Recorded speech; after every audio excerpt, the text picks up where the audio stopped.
Welcome everyone to the LightBringers podcast. It's a bit of a different show today. Today we're going to be playing through Guild Wars 2, but also with the Elite Specialization Beta in full swing. I thought we'd make this the first The LightBringers plays, and we're going to be playing through some various content. It won't be on Anchor or anything else unless I find it to be very good audibly, which it probably won't be, because we're just going to be talking about the builds and stuff. And it might be, yeah, I know, I saw the faces. It might be, it depends. But yeah, everyone, hello. I hope you are well out there. Let's hope that this works and works well. It does work well. Look at our faces. Oh no, it doesn't work yet. Wait. My gosh. It's not a sponsored stream. Oh yeah. Big old sponsors for Jebro. I hope we don't ruin it. Oh my god. You should not have invited us. we literally just started the podcast. Oh shit. Yes. Hello, everybody. Let's maybe do another intro. Thank you very much. Good job. Take 3. Take 3. Oh god.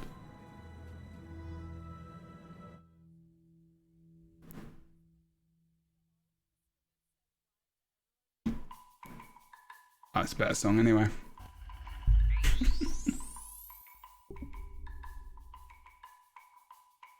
Hello everyone and welcome to the LightBringers podcast. This is the first introduction I've done today, and it's very lucky that it is the first one I've done, because otherwise it could be very awkward. I hope you're all very well and you are looking forward to your day, and also the LightBringers Play podcast, which is new to the series. And I'm looking forward to playing with some other awesome community members. I'm trying to keep it together here. Bird of Chess, Kroof, and also World of Enders, aka Boots. We'll all be playing through some Guild Wars 2 content. It's going to be the Elite Spec Beta. So I'm looking forward to getting in there, showing you some of the builds we're all running, and also just talking about the Elite Specs as well. It is a separate kind of little mini-series alongside the LightBringers podcast, which is normally on Anchor and everything else. This might be on audio-wise. I'm not sure yet. We're going to have to wait and see. Otherwise, I hope you're all well out there and you're having a good day. And we're going to show our faces. And if this is on just audio, come and watch the video, because that's what we're going to be doing. I'm talking about. Hello, everyone. I'm coming to the Discord now. Hello. Hello. Hi, everybody. Hi. Is this the first time they hear us now? Yes. I thought they could hear us Wow. earlier. I was living under a delusion. So we're here, just so excited. We were just That's telling so everybody how much we like Jebro. Good. In We here. were Yeah. just like pouring our hearts out, and it's so upsetting that you guys didn't get to hear that. I know, just a whole monologue. was Just so about how poetic. great Jeb is. Very poetic. It was incredibly well composed. Boots prepared a whole soliloquy. It was Soliloquy. it was really touching. Yes. We're going to be playing through. That's the words I'm going to say. We're going to be playing through some content today. It's going to be mostly pretty sure we're gonna do some dungeon, we're gonna do some PvE, we'll do some bits and bobs. We'll see how we feel. Maybe some How do you dungeon suggestions from again? chat. I mean, I don't that's a good remember question. what these are in the game. Like they're First- not new. Boots, what you have to do is cast Signet of Rebirth on it first, and then we can do it. Signet of On the Rebirth on the dungeon. entire All I dungeon. got is Scene of Undead. Oh, whatever that is. Sure, that's fine. Good lord. Same shtick. Okay. Same shtick. Right, so you're running the Elixir sharing build, so I don't need to run that, right? So I can run condition with support-ish kind of thing, maybe? This is gonna You be go for really condition. So you hybrid. want to go Spite, you want to go Soul Reaping, and you want to go Harbinger. No, we need a little bit of healing. This is what we're talking about. Oh, So We I don't went- need I any went healing blood. where we're We don't need going. healing. These No. are pros. These are pros. Okay, so Healing we can do is a that. crutch We can that only the weak use. Yeah, and also I'm you going full heal hand. just by having Vitality, Jeb. You don't need Yeah. any healing. I mean, I'm I'm fine. definitely not a healer main in raids at all. Mr. Willbender over Well, that's the here. thing. I am as well. I'm just like, It's okay. I'll important just heal question. myself. How is everyone's fashion? Okay, yeah, everyone line up. Okay. Everyone line I up. mean, really, all of us are put to shame by Boots, to be honest. I Like, I mean- thought I was looking pretty good, and then Boots showed up, and I was like, well, time for me I to go back to the spent- drawing board. Oh I god. spent like try at and get least 6 everything. hours designing this outfit. I know it's a shame that it's going to be deleted in a few days, but I think it's worth it. Yeah, it looks good. It looks good. Orange is a feature of two people's. Absolutely. Yeah. No other mess. notes here. I feel like there's not much else that can be said. Uh-huh. I mean, we got 2 outfits. I think the outfit Sure. game is pretty Oh, strong. is it you're Yeah. orange because of Sid or Flame? Okay, I get it. I was saying to Kroof that I do like sticking with the color scheme for Willbender, the gold, red, and blue. Very nice. Like it. Jeb also with your sort of necromancy green.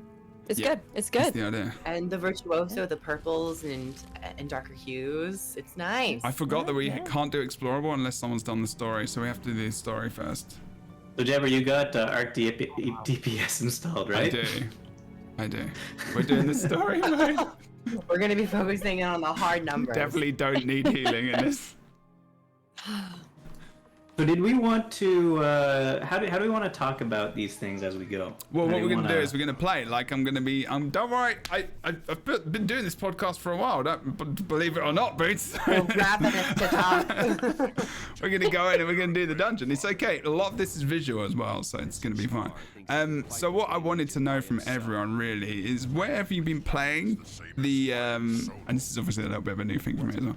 Where have you been playing the specs mostly? Have you been PvEing? Have you been PvP? What have you been doing, Boots? Where have you been playing this? Well, I started out by testing some builds on those big old hydras in that Hydra valley in the Crystal Desert. Okay, if You you know what I'm talking talk, if you talk and also play. Oh, where am I going? Sorry, what's happening here? I can't talk and play at the same There's time. no way. No, This is a that's terrible I idea. swear you have you not streamed before? This I'm is not where a the stream king, is but comes through. I will go in. Oh, I can do F3 first. Shatter Age. Wait, this is perfect. Okay, so yeah, Okay, we are gonna I talk- was testing stuff on those hydras in the Hydra Valley in Yeah. Crystal Desert. But unfortunately, the second day that I joined in, all of my waypoints were deleted, and I only learned today that you could get those back by remaking your characters, so I didn't do any PvE since You learned then. that from Kroof, just like literally just as we were coming into this, and I Yeah, don't thanks have for any. that. That's how we got into this whole place. And then, what was I gonna say? Yeah, so basically, testing in World versus World, and Right. a little bit of PvE, but PvP, I mean, but that's about it. Yeah. Nice. Okay. Cool. That's like the mostly the competitive kind of and the PvP stuff. So you always go a little bit different, like in terms of survivability. You increase that a bit, so it's not always about the damage. But knowing you probably tested that as well, or just A little bit. full on damage, full on the things. Well, you know how it works. Yeah. Exactly. The bad bills. Make sure you check out Boots and stuff. Okay, Kroof, where have you been playing this? I think it's easier for me to answer why I haven't been playing this. Yeah, I was gonna say, I've not you've taken been it playing into a lot. World versus World. No, I've been focusing a lot on PvE and PvP. I've been Right. kind of doing 50-50. I've noticed a lot of things. No, it's Got a lot of things. opinions. Okay. Also got a lot of footage. Yeah, So that's I'm- good. But yeah, that's where I'm playing it. So far, I'm actually really enjoying the PvE experience. Just because PvP, you can run into the other existing elite specs or other classes, and that can be a little strange right now, considering the balance and the beta, of course. But Oh, yeah. PvE is a lot of fun. Nice. Okay, so just like hitting some big creatures and see if we can 1v1 the veterans and the. Yeah, I saw some. Go of into the videos. Ore, doing the Orion Giants, go into the Desolation, getting a bunch of Awakened on me, seeing how they play in single targets, multi-targets, all that stuff. Okay, awesome. Also, Brooke, where have you been playing this? Where have you been? If you didn't had much chance to play it, or I know you play loads of different games on stream, but you've played it a little bit this week, right? Yeah, so we actually did our big day yesterday where we were kind of going through all of them, trying out some different builds, taking a look at them, and we started out in like lower level, just basic zones, map zones, open world, and then ended up testing them against some different things in Heart of Thorns, veterans, a couple hero points, the really terrifying frog. We sort of went in and would see how we could do there with survivability. I haven't taken them yet into things like PvP or World versus World, but it's been interesting to see them in that context, just open worlds to kind of test out how they work there and survivability in that kind of front. So Cool. That's it. The UI looks super dark. Okay. All right, let me just change this up a little bit. It's edgy. I thought that was This Lion. is- you're just really embracing the Harbinger kind of Yeah. feel. You've got the shroud up on stream. That's darker. And Jebba, where have you been Yeah, Jeb, bro. playing these elite specs? Jeb. Is that better, everyone? Sorry. I think it looks better to me. Oh yeah, the Yeah. color is wrong. Yeah, what's going on with that? That is weird. What is going on there? Yeah, no, I just actually genuinely have no idea why it's completely different color-wise. Thank you for telling me, everyone. Yeah, I said I was having some problems. I don't know what's going on with it. Yeah. Yeah, I can't see Honestly, though, everyone's with stuff. the color of the weapon skills, they look really epic. Not gonna lie. It does look good. It looks alright as blue. It might Extra dramatic. it might actually have to be a thing for now, peeps, unfortunately. Is the game Get getting into chroma it. keyed? It might actually the game might be getting chroma keyed. That's a good point. Just looking at Ji and Min right now, and styling is all I could say with those daggers. Oh yes. Thanks, yes. yeah. I love you, Obi. Thank you. Yeah, I actually was using that as a camera source before and it was chroma keyed. Yes. Oh my gosh, Obi, you nailed it. Wow. Boom. Wow. Boom, shakalaka. So I just want to say right now before we continue, Celestial Harbinger in this kind of content, it's just like, it's butter. It's just like butter. Like a knife through butter. What do you so you mean Harbinger it's- is just like that. good. Harbinger is so fun to play. I couldn't believe how quick I just was excited and like super into it and putting together what I could do with it. It's really fun. Yeah, it's yes. pretty fun. It's pretty fun, and I think it's also like chill. You know, it's not too complicated, not too difficult. It's like nice. It's just kind of nice to play it. Psst, psst.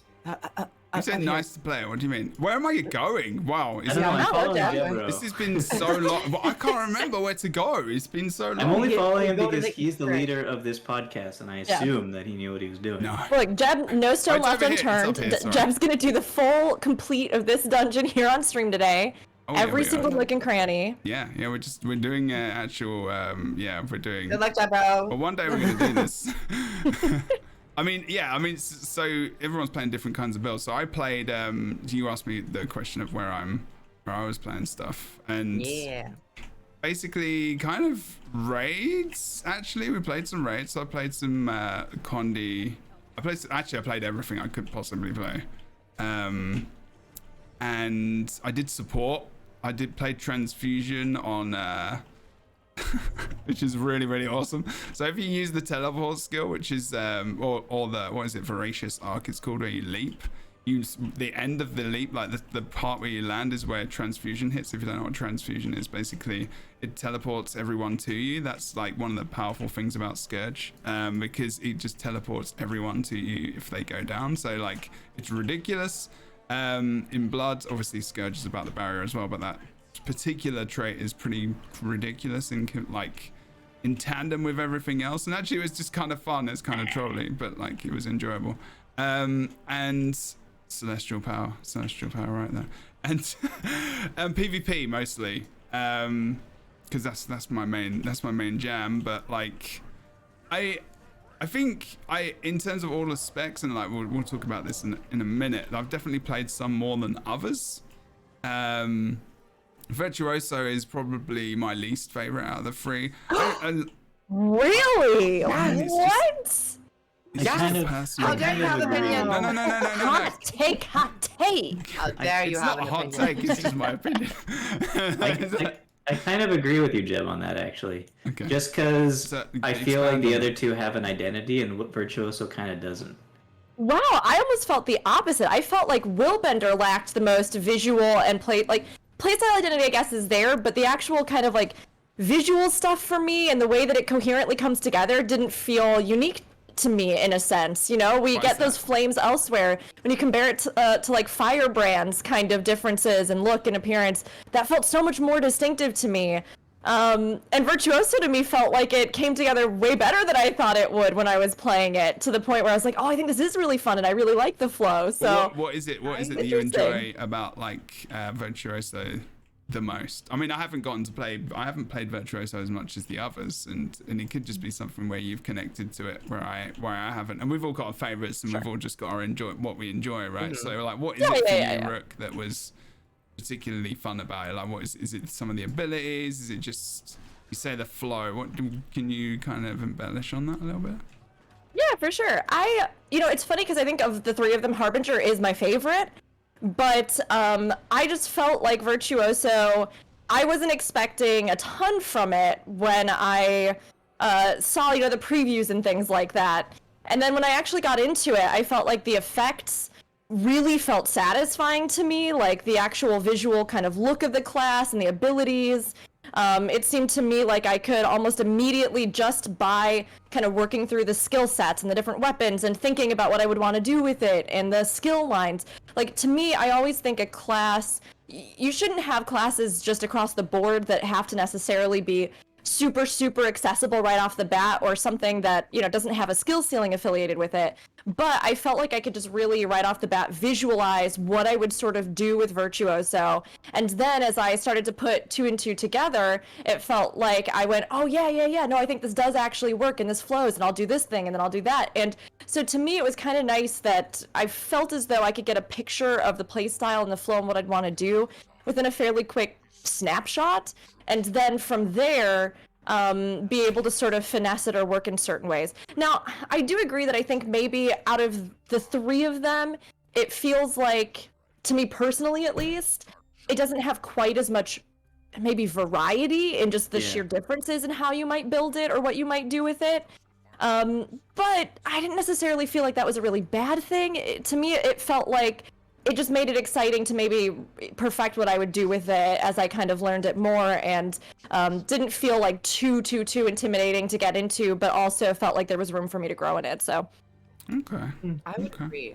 To kind of like jump, to kind of piggyback on what Rook is saying, I found myself going back to Virtuoso a lot, not for its numerical factors or how overpowered or the power base, but I really enjoy the theme of Virtuoso and the way it flows. I think it has a really cool, like, the blade spells, the range, the weaving in and out. There are sirens going by, so I'm gonna quickly mute myself, but be right back. no worries, we have a lot of those here too, I feel ya. Awesome. It's a struggle, but I There you think Virtuoso has, in terms of its spells, the dagger thematically is interesting. I like the new shatters, and the psionic weapons, psionic utility skills are really cool. Mm-hmm. The numbers and the balancing currently in this beta is perhaps lacking on the dagger, but I think most importantly, the one area where I didn't enjoy Virtuoso were the traits, and I've heard that quite a bit, is that the Virtuoso's traits are a bit lacking. They feel undefined. There isn't really, like, especially the Grandmasters. I don't really feel like the Grandmasters What do you mean lacking? feel in terms of, like, I think the middle row is really good. The top row actually is probably the most, like, consistent in terms of what it does. It's about Right. blocking, it's about being a duelist, it's about self-sustain through blocks and gaining perks through that. The middle, I've said this multiple times, and if you've been around, the mental focus trait, I think, is clashing with the range aspect of this. And I would prefer it to be a sliding scale, similar to Dragon Hunter, like you do 7% damage dynamically based on your range, but at a maximum range you get 15% more damage or something like that. The bottom line, though, with all the bleeds, I feel like they don't belong on this spec, almost. I feel like it's more so just... They are very you've had- short duration bleeds. Wait, what is Yeah. it? What the bleed is because of the Grandmaster, right? Later on. Yeah. Right. What is the Yes, I mean, Grandmaster? to be fair, yeah. That is a way that you get a ridiculous amount of restocking blades, because Yeah. that is the best way to restock blades. So is it? But Is it more it's of a? only It's used not. for stocking blades, Yeah. so Exactly. there's no real use out of it other than you getting access to those blade song abilities. Right. So Right. it doesn't feel necessarily impactful, and the bleeding just feels like a weird way, and it kind of would like push players in a direction to maybe build condition damage on the build, but you're not going to get a lot of condition damage out of it. I feel like the blades are just a tool for you to get to the insane blade stacks. I mean, but I feel like there could be a better way to do it. That's what I was gonna say. Like, can it be? Has anyone played? Like, has anyone played the condition variant so they can be like, oh well. I've seen it being played in PvP just for like that 40 stacks of confusion in one button. Mm-hmm. But it could be that is the defensive, more utility line, and you've got that additional thing to get the blades to do the defense with, and then the other lines are all your damage. Because I feel like you're right. Like, what I hear is it's more utility and survival. Because I think I've watched some Mesmer streams like on the preview, like when they showed us the traits and stuff, and a lot of people were like, it looks like a lot of damage in the abilities and stuff before they saw the traits, and they were like worried about survivability. And I'm mainly thinking about PvPers here. So I feel like the utility was there for exactly kind of what you said. Like, just the utilities there, and the damage is maybe more in the abilities and the utilities and stuff. Is that kind of the feeling, or is it more than that? Yeah, it's interesting to me. I mean, I agree. It felt almost like, and I was talking about this as I was kind of playing through them yesterday and thinking about a lot of them. And I don't know, because we'll have to see as we actually get the rest of the elite specializations. Oh, yeah. But it seems like early on there was, in Guild Wars 2, right, this mentality that certain elite specs would kind of excel at certain facets. Namely, when I'm thinking about this, I'm thinking like power, condi, support, right? Or whatever sort of aspects you might sort of build around. And then we got stuff like Firebrand, other classes that kind of notoriously people have said like they can do everything. So is that balanced? And then we got these three, and it felt to me that with, at least in theory, the designs they seem to be implementing with the three of them, that they were trying to do something that almost reminded me a little bit more of like ESO, when they did that shift to really say, hey, we want certain classes to be able to be built, like all the classes in the game to be able to be built as like a tank, a healer, or a DPS. And I had this like sneaking little suspicion that like maybe design mentality wise in Guild Wars 2 we might see a shift more like that, and even retroactively at some point some changes in other classes to try and create viable ways that through the skill lines of elite specs you could do something like a condi build, a power build, and then maybe more of a utility build or tanky build or something, right? And I don't know if they'll stick with that, because it feels like some of the classes maybe are better suited to it. Like this one, it just feels weird, you're right, to have that like bleed in there, and it doesn't seem like it's totally coherent. But I couldn't help but wonder if it was something to do with like a design shift mentality, where they're trying to put something in for each of those things into these classes. I don't know. I don't know what everybody else thinks, or if this is just something that seems like nonsense, but I think that's a really smart...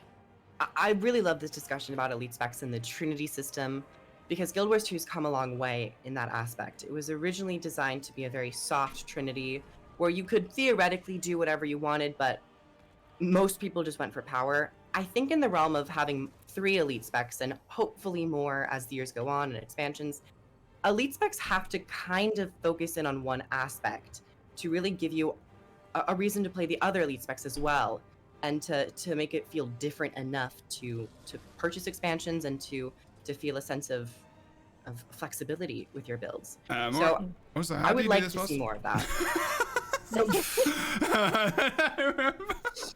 Everybody's dying! We have some slight difficulties here. We have some deaths in the family. Yeah, nobody runs stability on their builds. Some really bad things have happened. I mean, this is my POV. This is what I'm listening, and I'm like, how do we actually do this dungeon? Oh yeah, we need to use the actual stuff. That's right. Yeah. But it's been that long. You gotta watch out for those giant meteor, not the rolling ones, but the ones that fall from the sky and have no telegraph. Because... Do not get hit. The doomed meatballs. They do. Oh man, well, I should have gone for the flipping stability and shroud. Jesus. Shmack 'em with all of my somewhat competent willbender power. See, willbender feels really like loud as well, which I don't know if that's a bad thing. Willbender. Yeah, no, yeah. I mean, like that big, massive Loud AoE. visually? Is that? Well, I mean, it's just it's just a random comment. I'm not saying it's like bad or anything. I'm just saying, does it feel loud? Does it feel like this is the job of the I don't host? think Willbender feels loud. Not Yeah, I Will think if Bender. anything, No Will Bender. Virtuoso feels loud. No, that's what I meant. Not Sorry, visual. I meant Virtuoso. Yeah. Oh, I was Oh, like, I- Willbender. Yeah, no. Will Bender is not loud I at was all. like, In many ways, it's not loud. Well, Yeah, Virtuoso? Virtuoso does Virtuoso, feel basically. pretty loud, maybe Yeah. visually. But I kind of like that. I don't know. It's the Mesmer thing, right? Mesmers like are the just fear loud in of general. Is it the Guild Wars 2 thing as well? I want the effect LOD to kind of, for you, if you're able to, kind of like Elementalist Fireball, where your Fireball looks more impressive than others.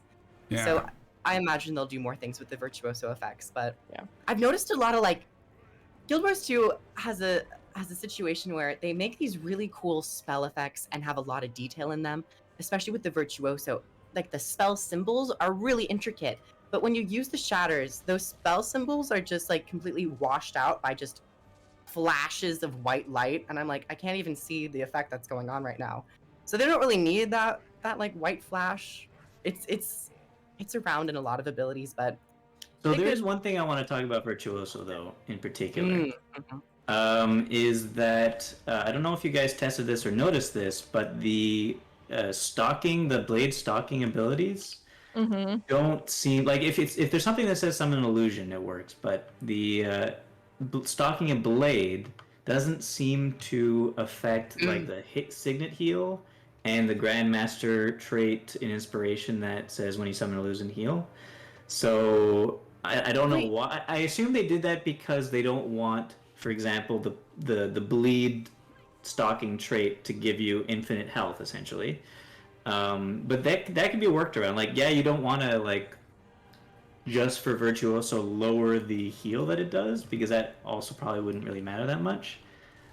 Instead, what you could do maybe is say that when you're at 5 blades, whenever you stalk a blade over 5 blades, it doesn't affect those two things. It doesn't affect yeah, like the well, the summon blades illusion aren't skills. replaced, so they wouldn't to begin with. Yeah, exactly. But right now, it just kind of it feels kind of crummy that a couple of traits, a trait and like a sigil just don't do anything with stalking blades at all.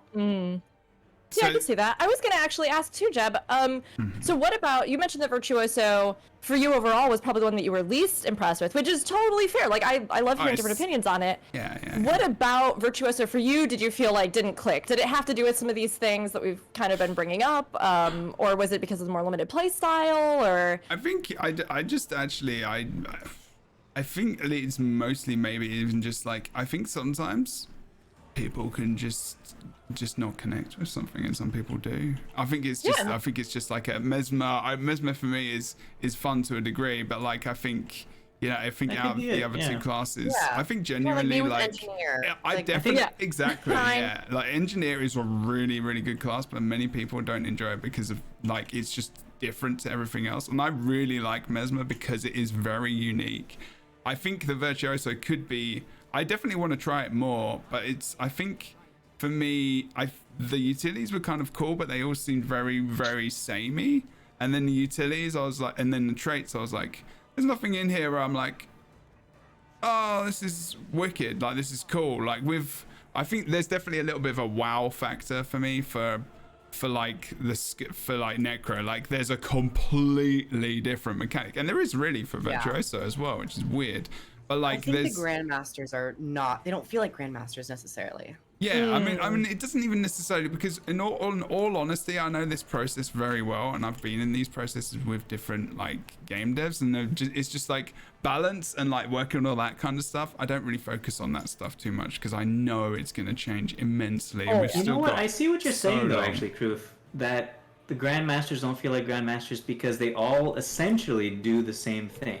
They all. That's my feeling with like the Harbinger as well. The Grandmasters feel like they are very consistent so far.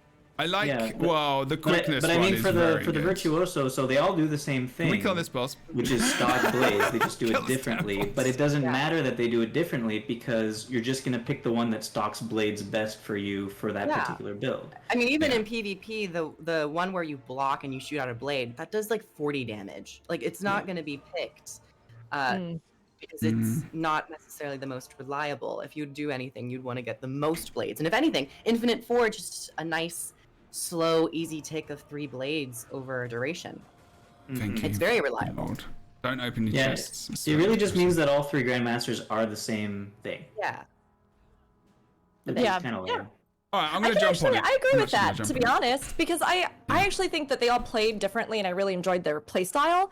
But it did feel like when I got to exactly that, like, you know, looking at what I could do there with Grandmaster, looking at those sorts of things, I was actually kind of surprised because maybe there were a few that stood out, but overall I kind of went, I thought that'd be something really, really, really different, or like way bigger, or, you know, and I was kind of surprised by that.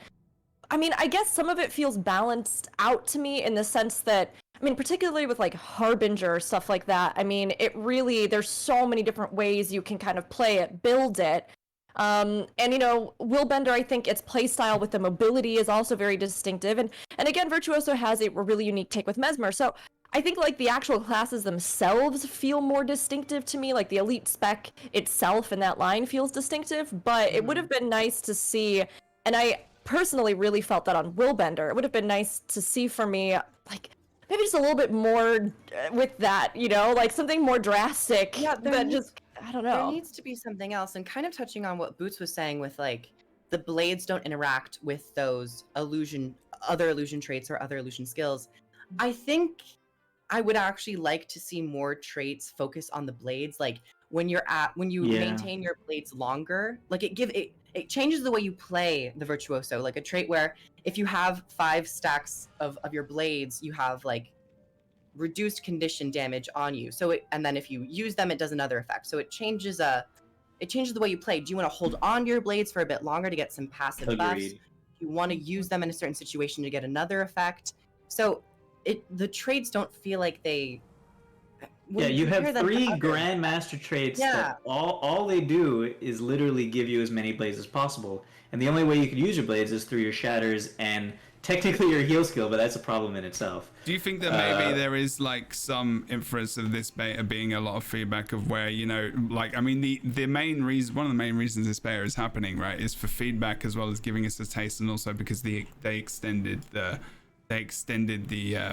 you know, when End of Dragons is coming out, right? I mean, that's one of the reasons as well. Yeah. But So also I would say feedback wise, more functionality for the blade mechanic. Number 1, Okay. Because a lot of people were likening it to explosions on Engie, and it's very similar to that in some ways. The added blade tooltip.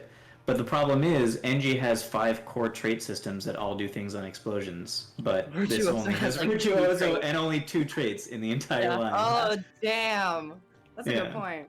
Yeah, but Yeah, it's explosions funny. is I didn't even different, I necessarily guess. feel this as much when I was first trying it out, but now that I think about it and I am like looking back on it, I totally agree. Like, it really does feel as though you should be able to do more distinctive things with those blades, or like, you know, have them. have a trait that changes a song. Like, do something more fun with it. But like, is it that, like, what I was gonna say before I was talking about the specific ballads was like the inference of like getting ideas and actually like letting the community have so much feedback, like, because I think like there's an opportunity for everyone to really get that kind of, because I've definitely heard a lot of I think generally from like the community, I've heard a lot of kind of complaints to a degree, and I'm at the same time I'm like, well, this is our opportunity to give really decent, awesome, critical, or like respectful feedback that can be heard, and suggestions of what can be done, right? So like, I feel like that's definitely the way I want to see most people go for, hopefully on streams. I think a lot of the competitive stuff wise, I'm seeing a lot of bitching, and I'm just like, well, you've got the opportunity I'm to definitely like, going to be really... making a video dedicated to my Of thoughts course, and ideas yeah. on changes and stuff. So I'm not saying check you that lot out are, later. by the way. I'm not saying that's not what I'm saying. I mean, it's so I'm like saying it's so how important. Yeah, what do you I'm think sorry, about I that was just kind gonna of thing? say, like, I think it's so important that we all remember that like having official means of feedback and things like beta periods like this, not only do they show that the company is interested in opening up that communication and giving us a say in it, and this is a big, another big step for Guild Wars 2, as they have kind of said themselves, like, we really want to continue to reinforce this. And it is the very first beta. So, like, we have to all remember and keep in mind as players that, of course, things that are released now are not final products. See, Kroof, I have a siren going by this time. Okay. Oh, is it the same siren? It just went from one place to the other? It did, yeah. That's a long way. Live right down the street from We each do, other. we do. We hang out, we get brunch all the time. Yeah. I wish, God, that'd be so good.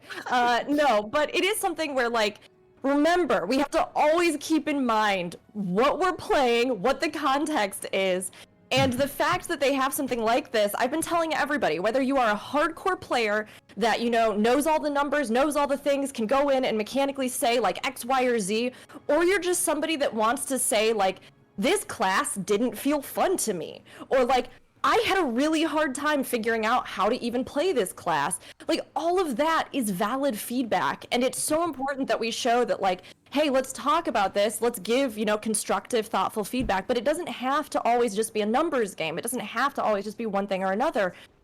We have to keep in mind that this is a chance for all of us to try them, and for all of us to say, hey, I would love to see more stuff like this so that we can have an active, way of communicating with the company about stuff coming in the game that could be important to all of us, whether or not we're a really technical thinker or we're somebody that's talking more from experience or as a new player or, whatever it is. Interestingly enough, balanced numbers-wise, like for benchmarks, it looks like they haven't hit too far from the mark for what they actually perform as on release. Like, Harbinger's a bit overtuned. 45K. 45K on a golem. Yeah, Harbinger's a bit overtuned, but... Was it but, 45k? I Yeah, saw a video of someone get 45K. Is that Condi, was it? Yeah, it was, Condi. Because of but I Torment. mean, Was it the Torment? but yeah, but Virtuoso's not too terrible. Willbender's a bit undertuned, but not too terrible. No, actually, it does like 42, I think, Willbender as well. So It does? Yeah. It's That's a- surprising to me. It's a big rotation, apparently, I've heard. Probably. They're probably not using offhand sword. Yeah, I was No. going to say no. It's probably Offense like sword is not good. And they're Fair. also not using After any both of great the sword. Willbender None of the utilities. So that's what I want to say. When it comes to elite specs, and when I look at the balance, and when I think of these things, I think of it somewhat as an isolated situation because elite specs are supposed to almost function as like a subclass or another class. And right now with Willbender, the things that it gets that are new, such as the offhand sword, the utilities, some of the traits, they're not living up So this is the to thing. the current standard of the other elite specs and even core professions. But we say that Willbender, the DPS, blah blah blah, 42k, but you don't take any of the utilities. Well, yes, because those utilities definitely were only designed not for PvE necessarily, except for maybe the spin kick, but mostly for that. PvP. It looks Were like they they're supposed to be even for designed PvP. for PvP? It looks like they're supposed to be I designed cannot for PvP. imagine. Like, They're not good enough Playing- for no. PvP, but they look like They're they're not designed for good, PvP. period. What's It's not so designed for hard PvP? to land them. What are you talking about specifically? Exactly. All of the utilities, right? Are you talking Yeah, about all I the don't Okay, utilities? so for example, the elite. I'm coming back to the Elite dungeon, is by a the way. PvP skill, right? Are we jumping to Willbender now? Yeah, well, the Yeah, thing is, we yeah. jump. I'm I like, I was like, thought I'm gonna go and get my actual class so that we can actually like Oh, have sure. this Okay, good, visually. good. Because otherwise So- it would make no sense. We're jumping to Willbender, and let's talk about the elite first of all. It's Okay. definitely a PvP skill, right? Can I would someone agree, I jump? would agree there. Can someone Yeah, jump yeah. out the instance quickly for me so I can come in? Oh, Okay, we'll wait for you. I'll Someone go. has to jump I out can so I get can there fast. port. Teleport I to can friend zoom. is like The one good thing about not working. Willbender is you can travel fast. Yeah, You can zoom. but like I think. Shall I tell you what's something that does definitely? It's a bit of an odd one, and I definitely understand what you mean because Guardian utilities are always very, very. They always feel very useful, like very condition removal, very boon oriented, very, you've got the weapons in there, you've got a lot of different stuff, and you've got the physical abilities could have been really, really awesome. And Weapons didn't always feel good. weapons is a bit Not different. We'll talk about that in a minute. The spirit But like weapon, maybe. utilities wise specifically. Spirit weapon. But like, no, spirit weapons. Sorry. Well, spirit weapons. I mean, they were only good until recently, right? Yeah, I understand that. That's a good point. But these, like the physical, like the kick, is very fun. And has weakness and burning, which is 1 stack. And then it has like a very, very, very short cooldown. And it's I a feel world like too, so I like doing it in a fire field and doing double burning. yes, that's cool. Yeah. But like, what is the problem? Like, it feels like It it needs doesn't. a slight evade window on it, I think. I'm At this going to get to startup, the it could question. be the Everyone's slight excited today. Everyone's very excited today. Give me a second. Give me a second. We have so Is much to it talk the- about. We're trying to get it. One thing that I feel is missing in this is the traits for the utilities. Something to do with the traits. Like Yeah, there's zero physical there's skill nothing. interaction. There's nothing. It's all about these virtues, and I think whereas for that's a cool idea. I think we've got a trait line for virtues. I don't think there's anything wrong to have something where it's specific to these virtues. Of course, there's nothing wrong with that because obviously we've got Firebrand, we've got the book, we've got the pages. Obviously, being more pages, refresh quicker, whatever. But I think that the real thing that's missing from this line is these utilities to empower them. I agree, Or to but give I them also something else. think that even with the virtue interactions that are good, I think that they went too heavy into trade-offs in the trait line in Willbender. Which I one really like the specifically? design of the agree. trade-offs for the adepts, Yeah. but for the Grandmasters, you don't pick 2 of the Grandmasters at all because the trade-offs are too 100. hurtful. Yeah. So like you cannot pick, even though that alacrity is super cool, you're not going to pick it because you lose the healing, even though the healing's not that great anyway. Oh, And then wait. This is not where I mean, was it could be good in PV, but Well, this is the thing. and then the last Grandmaster, the Aegis is too good, so you cannot pick that, even though you become immortal for a short amount of time.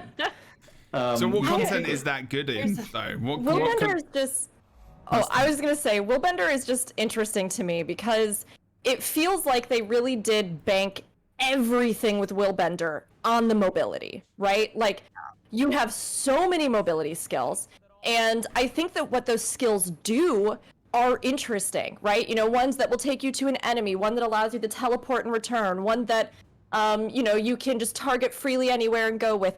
I do really like, and I've sort of related this a bit to Overwatch, whatever you think about Blizzard at this point, and rightfully so. Like, but Overwatch in particular took advantage of classes and/or playstyle that made use of, particularly for their like backlines, divers and stuff, extreme mobility, which oftentimes had trade-off as far as like just sheer potency, or you know, you were required to be more accurate, or you were required to X, Y, or Z, right? So. In theory, designing a class that has incredibly demanding mobility that you have to learn can in and of itself be really powerful. But I don't know if, again, like you were saying, that design mentality of PvP, like in PvP, can I see somebody, even with the way it is right now, getting incredibly, ridiculously adept with those skills to the point where it's second nature, and they themselves become a huge threat because of that? Sure. But outside of it, do I necessarily think that the rest of the class feels super satisfying? Yeah. I don't really. Like, Yeah. and I like the ideas of it. I think, like you said, it feels like they need more other than just that mobility to make it more applicable across the board, and or just to make it more satisfying when you first pick it up so that people will just keep playing it. Because, like, as it was, I was like, oh man, I have all these cool things and I like them, but also, I don't feel like I have really a single thing that just hits hard, feels satisfying. Like, you know, it's much more finicky. And it's not to say that I don't like that, and I don't think that with time I could come to absolutely adore that kind of play style. But I just think they need to round it out a little more with like the skill line and with the rest of the stuff. And Yeah.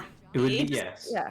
It's So how can we do it? I agree. I A little definitely bit more have an interaction idea. with physical skills for traits. I have an idea, and this is the thing. Okay, go for this it, is Jeff. the thing. Okay, so this is a little bit to my thoughts about Harbinger as well in terms of the elixirs. And when I think about a class that links the F1 abilities well to the utilities, I always think of Engineer, right? And obviously Ellie. So one thing that is definitely missing is, like, I feel like there could be more cohesion between the utilities and the virtues, so that they can somehow bring that into the traits. Like, if you're gonna have and more specifically maybe the physical skills, but then you're going down a specific value of like you have to run this if you're going to run this. So it's very, you have to be quite careful. But there's definitely something, if they can do something more, really feel like it's the utilities. I feel like they had an idea for this class. They've gone around the virtues very much, so cool. Maybe even change it like so that you can add virtues based on the utility, something like, you know, engineer as well. So like your utility gives you that specific kind of different version of a virtue, you know, and there's some kind of link to it. Whereas I don't know, it's just something where it's like it doesn't feel like they're tacked on, because that's the feeling. Devil's advocate a little bit. Ooh. Yeah, you can do that. That's fine. Alrighty. Yeah, absolutely. I don't think That's the I fun. don't think That's the the thing. utilities are the main problem. And I kind of mentioned this to Boots. I mean, we before know the the stream. damage and the balance Are is you like talking about the major thing that issues, starts for with an sure. A?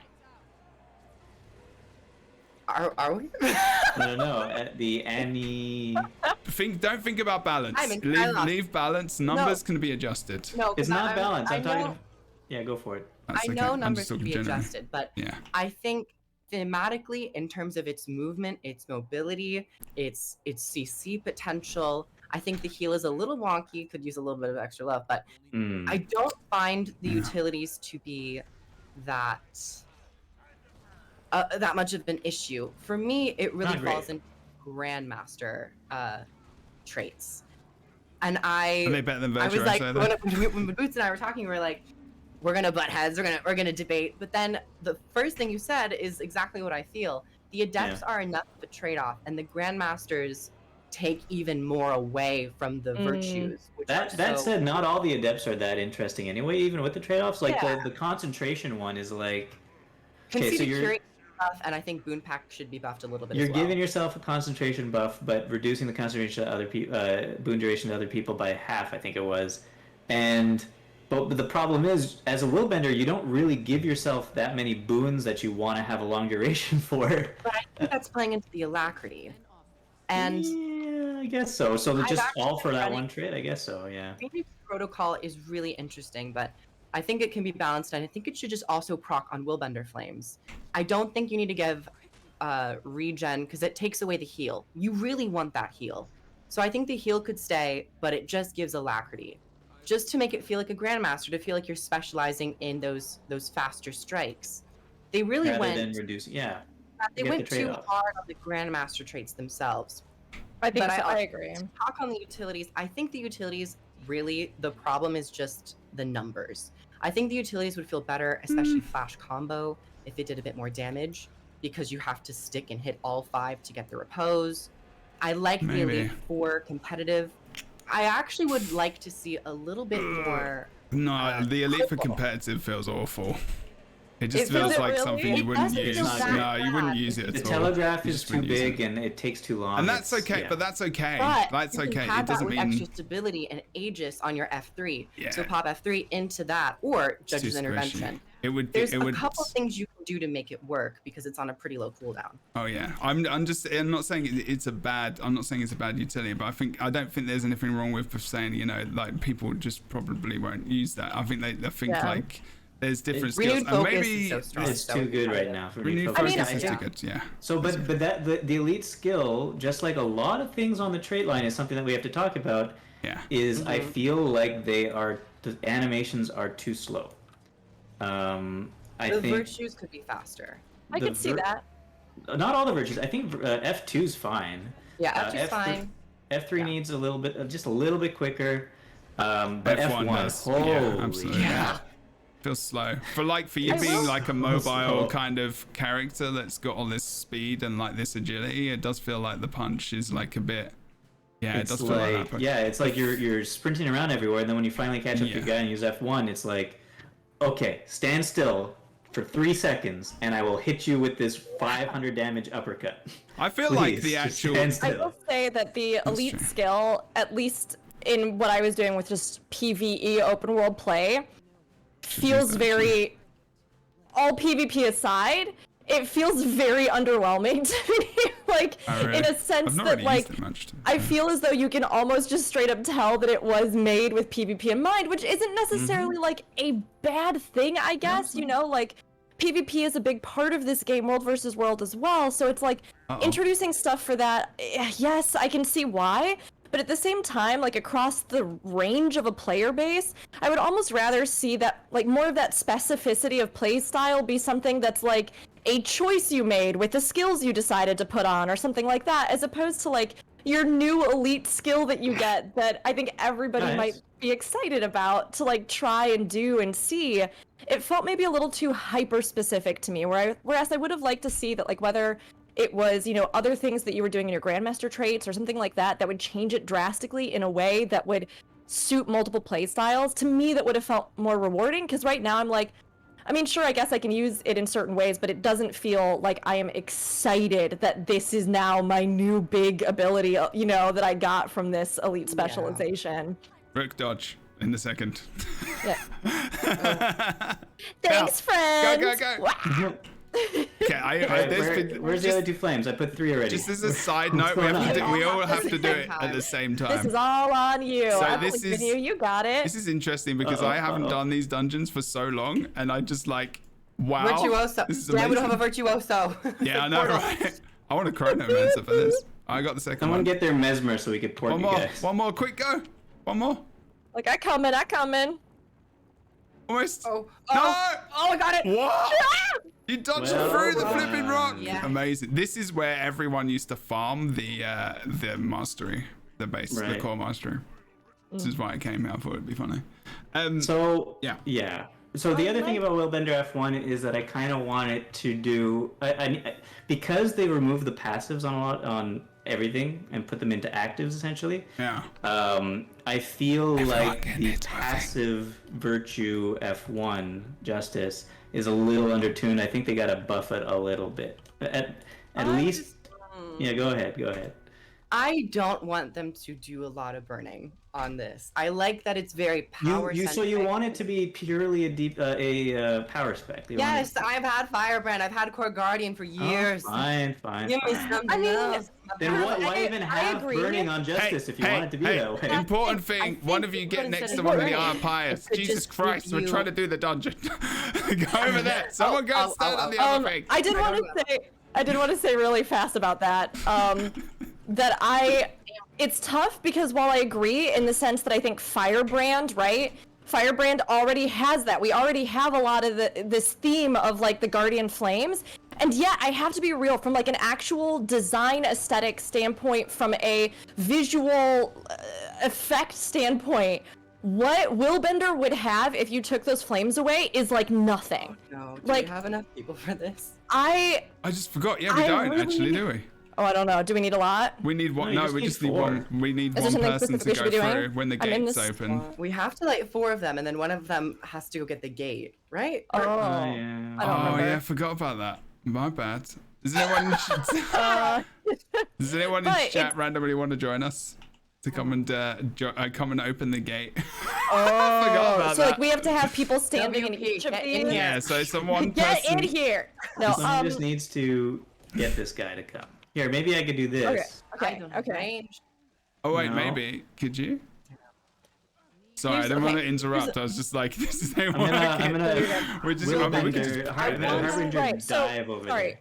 I wanted to finish that thought really fast. Yes. Though. So like it's one of those things where I actually really like the effects of some of the skills that you use. So like things like that teleport back, where it like burns that kind of, you know, sigil into the ground, and then after that you can return to that point. To me, that felt the closest to like an actual really unique visual style that we had for Willbender, and almost all the rest of it has to do with those flames, like the flame circle and all this other stuff. So it's like I wouldn't be opposed to them that's ideal. removing flames from Willbender, but at the same time I feel like they would need to do something else distinctive and iconic to like the visual look and feel and effects of that class to make it different, because right now it's a very understated class visually.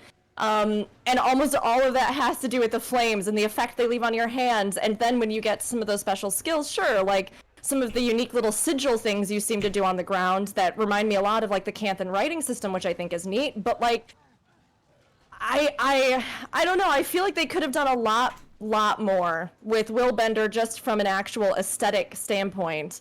Yeah. I mean, I mentioned this before the stream, but I think that Willbender has all the building blocks.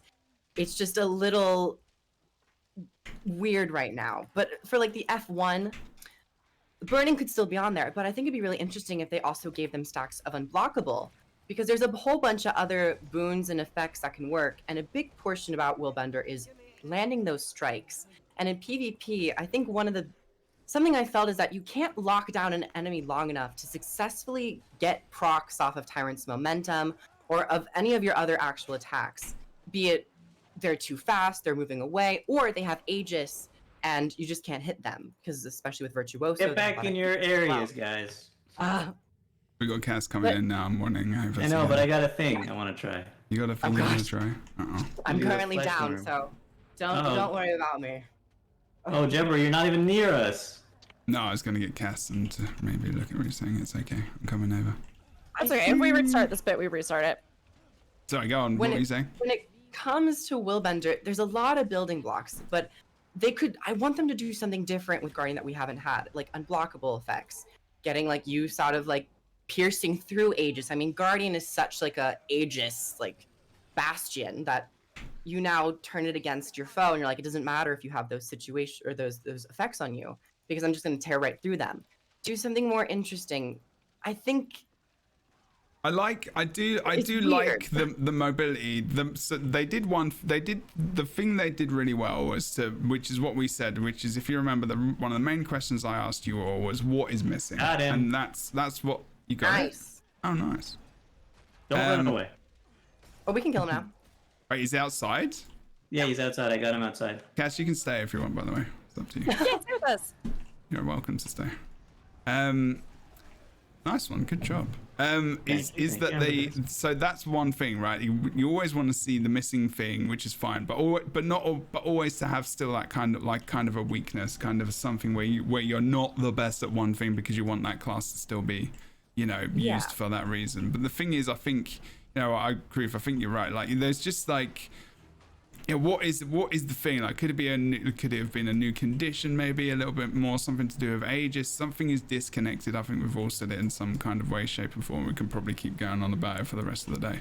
But like, there is a disconnection, whether or not it's the thing I said, whether or not it's what you're saying. I think in the whole global idea of the spec is there is something not quite gelling maybe for people. I don't know, and maybe there can be something. What could it be? What could you add? What could you check? What could you change around? Is it the traits? Is it similar to Virtuoso in the traits? I think it's maybe a little bit of everything. It's the traits. Yeah, it's fair. the animations being too slow.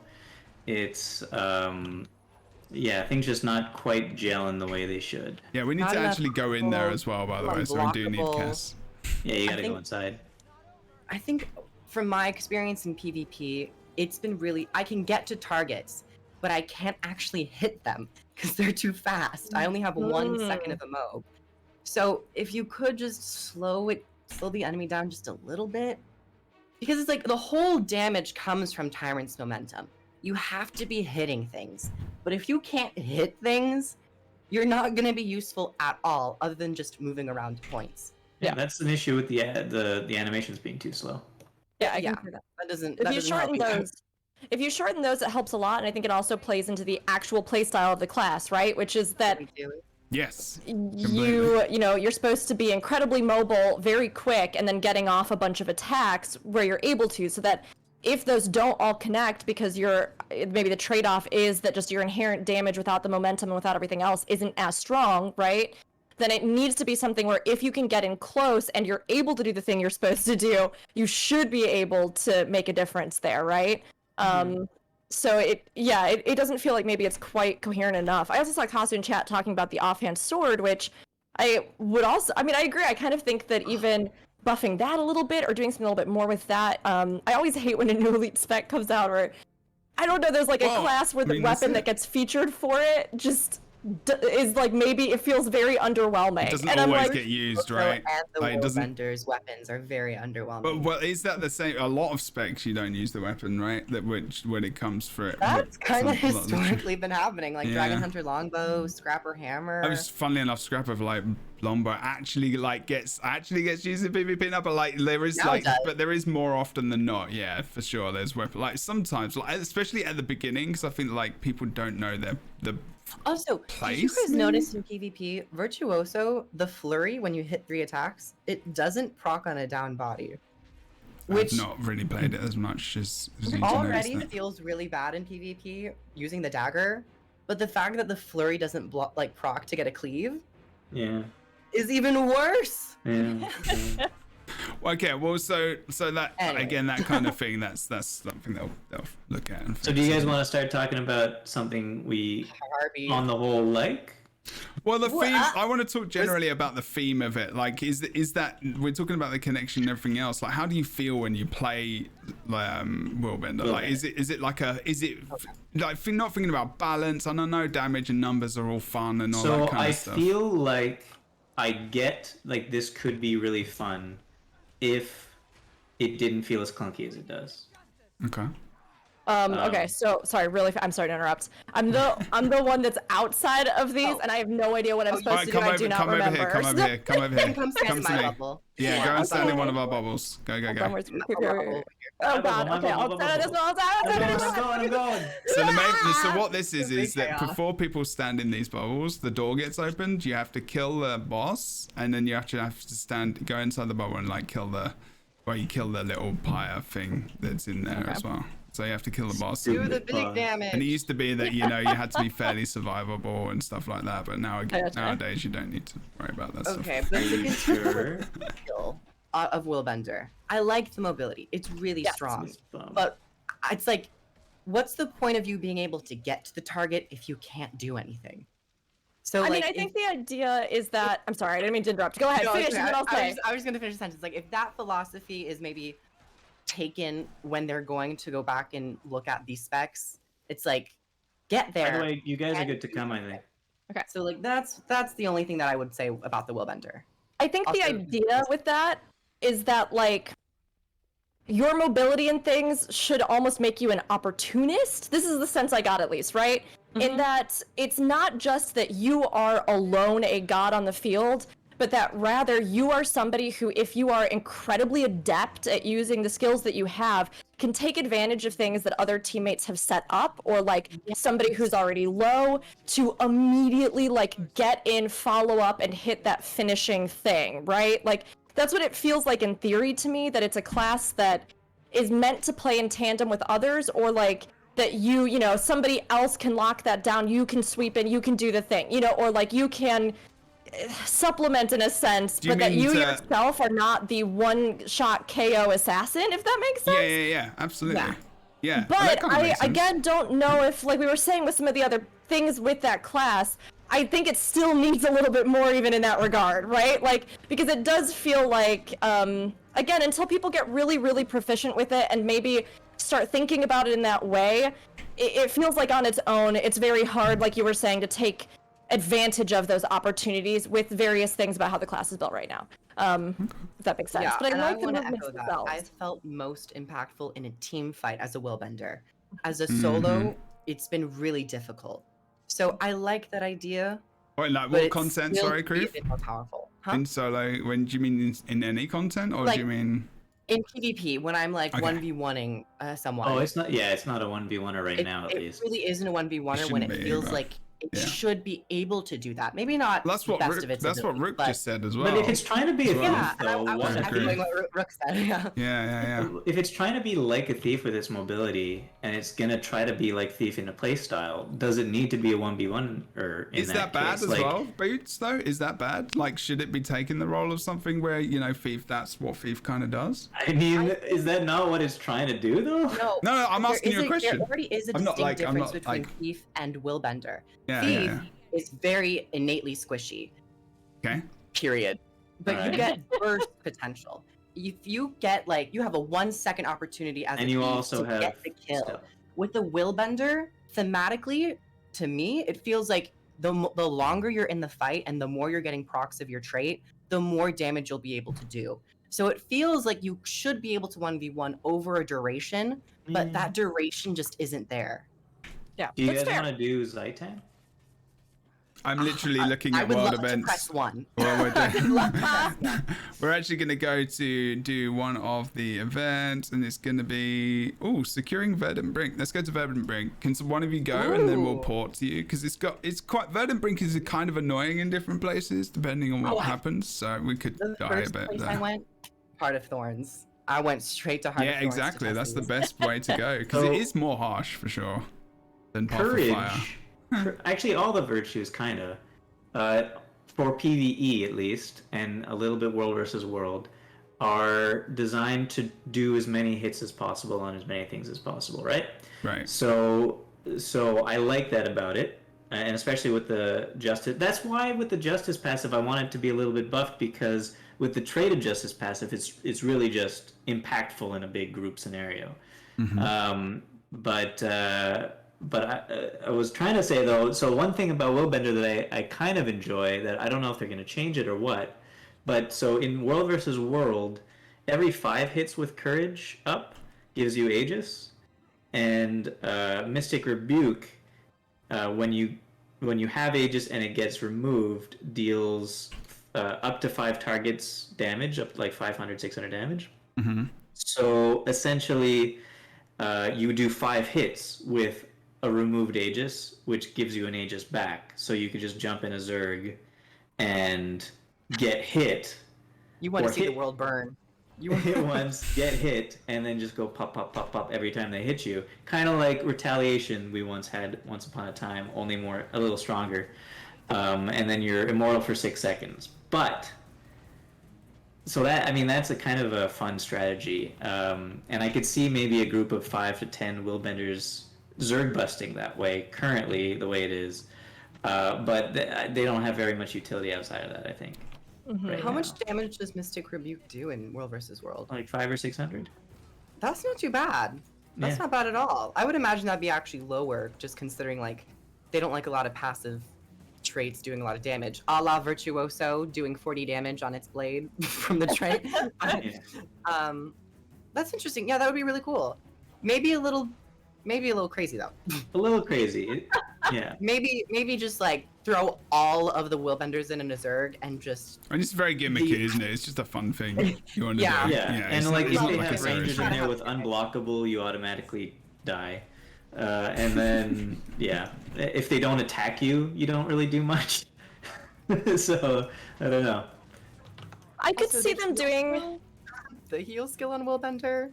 The block's It's not great. alright. Like if the thing is, if you use the block on and you can know in PvP and others, and if you know the abilities of the enemy, like the heal is actually not horrible, but It can be it's good, not but good it's for not great. just for the player that plays Guild Wars 2. It's just It can not, be because the good, player that though. played Guild Wars 2 is mostly quite casual. Like someone's gonna give me shit about that.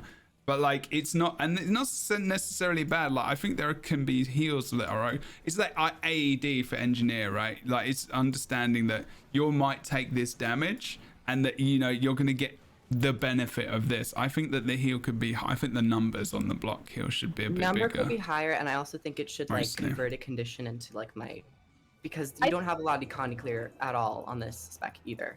Yeah. I think they could actually, like, listening to all of you talk about this, I think they could build out the couple of play styles just a little bit more interestingly, right? Like, so the idea, I really liked what you highlighted, Kroof. So we had like these two kind of concepts. One being that you are somebody who works in tandem with others to cover ground and then take advantage of opportunities that they've set up. So like in that case, I could see more stuff relating to, effects that would be like, if an enemy is below a certain threshold, if they're already CC'd or they have, debilitating effects or things like that, you get more damage. Something like that could, I think, play into that kind of play style, possibly with the skill lines that you would pick. Then having a different one, because I liked your point about the idea of rewarding chain momentum, which I also think is a really good possibility with this kind of class, where if you can keep that up, and if you're taking those things that are reducing the times of, what are the F's called again? Your virtues? Virtues, The virtue, like, that you're taking advantage of that. You have more cooldowns, you're more mobility if you're able to stay alive, right? So building around something that would be like a high reward if you can continue to chain and keep your momentum up. If there was some point where, like, we talked about the final evolutions of skills not being that exciting, but if there was something there where, like, if you got enough momentum, if you crossed a threshold internally that said, like, yeah, you're right now on fire or whatever, like maybe those flames do appear on your body, and then it would morph your elite skill so that you could do something like a single one shot or something, but only if you managed to stay alive that long, and it would be like the culmination of that chain that you had managed to keep up. Yeah. And if you chose to use the skill or something, it could be a really ridiculously powerful strike, but then you'd have to work your way back up to it again. So, like, I think if they built more around those playstyles and did something with that, it could be really fun, but it's very different from a lot of their classes in games. So I can see how it would give them some difficulty, and you don't want it to just be a repeat of Thief, right? I think the playstyle of taking advantage of your allies and what they've done is really fun, because I like team play. I like PvP modes that involve a lot of team play, and I like classes that play well off of others. So, like, having options to do those kinds of things or reward long chains and high mobility play, I think that would be really cool. And I think that would give people a lot to work for and more versatility in the class. So, like, one more thing about the virtues, actually. Okay. Yeah, for Willbender, it's interesting. So the design of the virtues in this is that you no longer have the passive, and instead you have an active for 6 seconds when you use it, right? And because of that, for at least for Virtue of Resolve and Virtue of Courage, they seem to have buffed them a little bit, and in Virtue of Courage case, maybe a lot, for those 6 seconds. Yeah.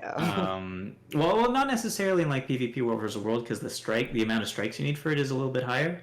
But they buff it a little bit. Go play it in PvE right now. It is so much In fun. PvE, it's very, very strong. So they buff it in order to alleviate the fact that it's no longer passive, it's now inactive. But Virtue of Justice is the same as it was before. And that kind of feels bad, you know? Like, So is F2 and F3. They're kind of doing the same thing, like F1. no, but it's like literally the same as it was before. what do you mean? Sorry, what? Can you repeat what you said? What do you mean? I think they're all the same, aren't they? No, not really. What do you mean they're the same? Like the passive effects. Getting F2 stabbed in Aegis is different from just getting Aegis every 30 seconds. Oh, you mean the And- actual how you okay, use because there's them. no passive. Right, When you right. say passive, it gives you a buff. So you're not actually passively getting anything. You have to strike. That's what I'm saying. I'm saying because of the fact that you now have to actively activate, and then for 6 seconds there's a kind of a passive active effect that triggers things that's better for the two other virtues now because it's an active effect rather than a passive Right. effect. Should there still be, like, and this is what my question to everyone. And My again, issue with the Justice one is literally the same as it was before. Well, it's a little bit more powerful. It's every strike instead of every 5 strikes. Is it? Well, for PvE, is it? Yeah. Yeah. For PvP, it's not.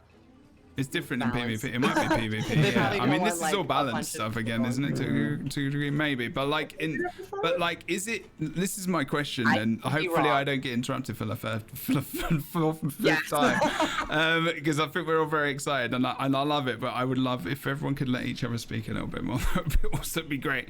It's Okay, I'll stop the talking. excitement. That's the thing. Yeah.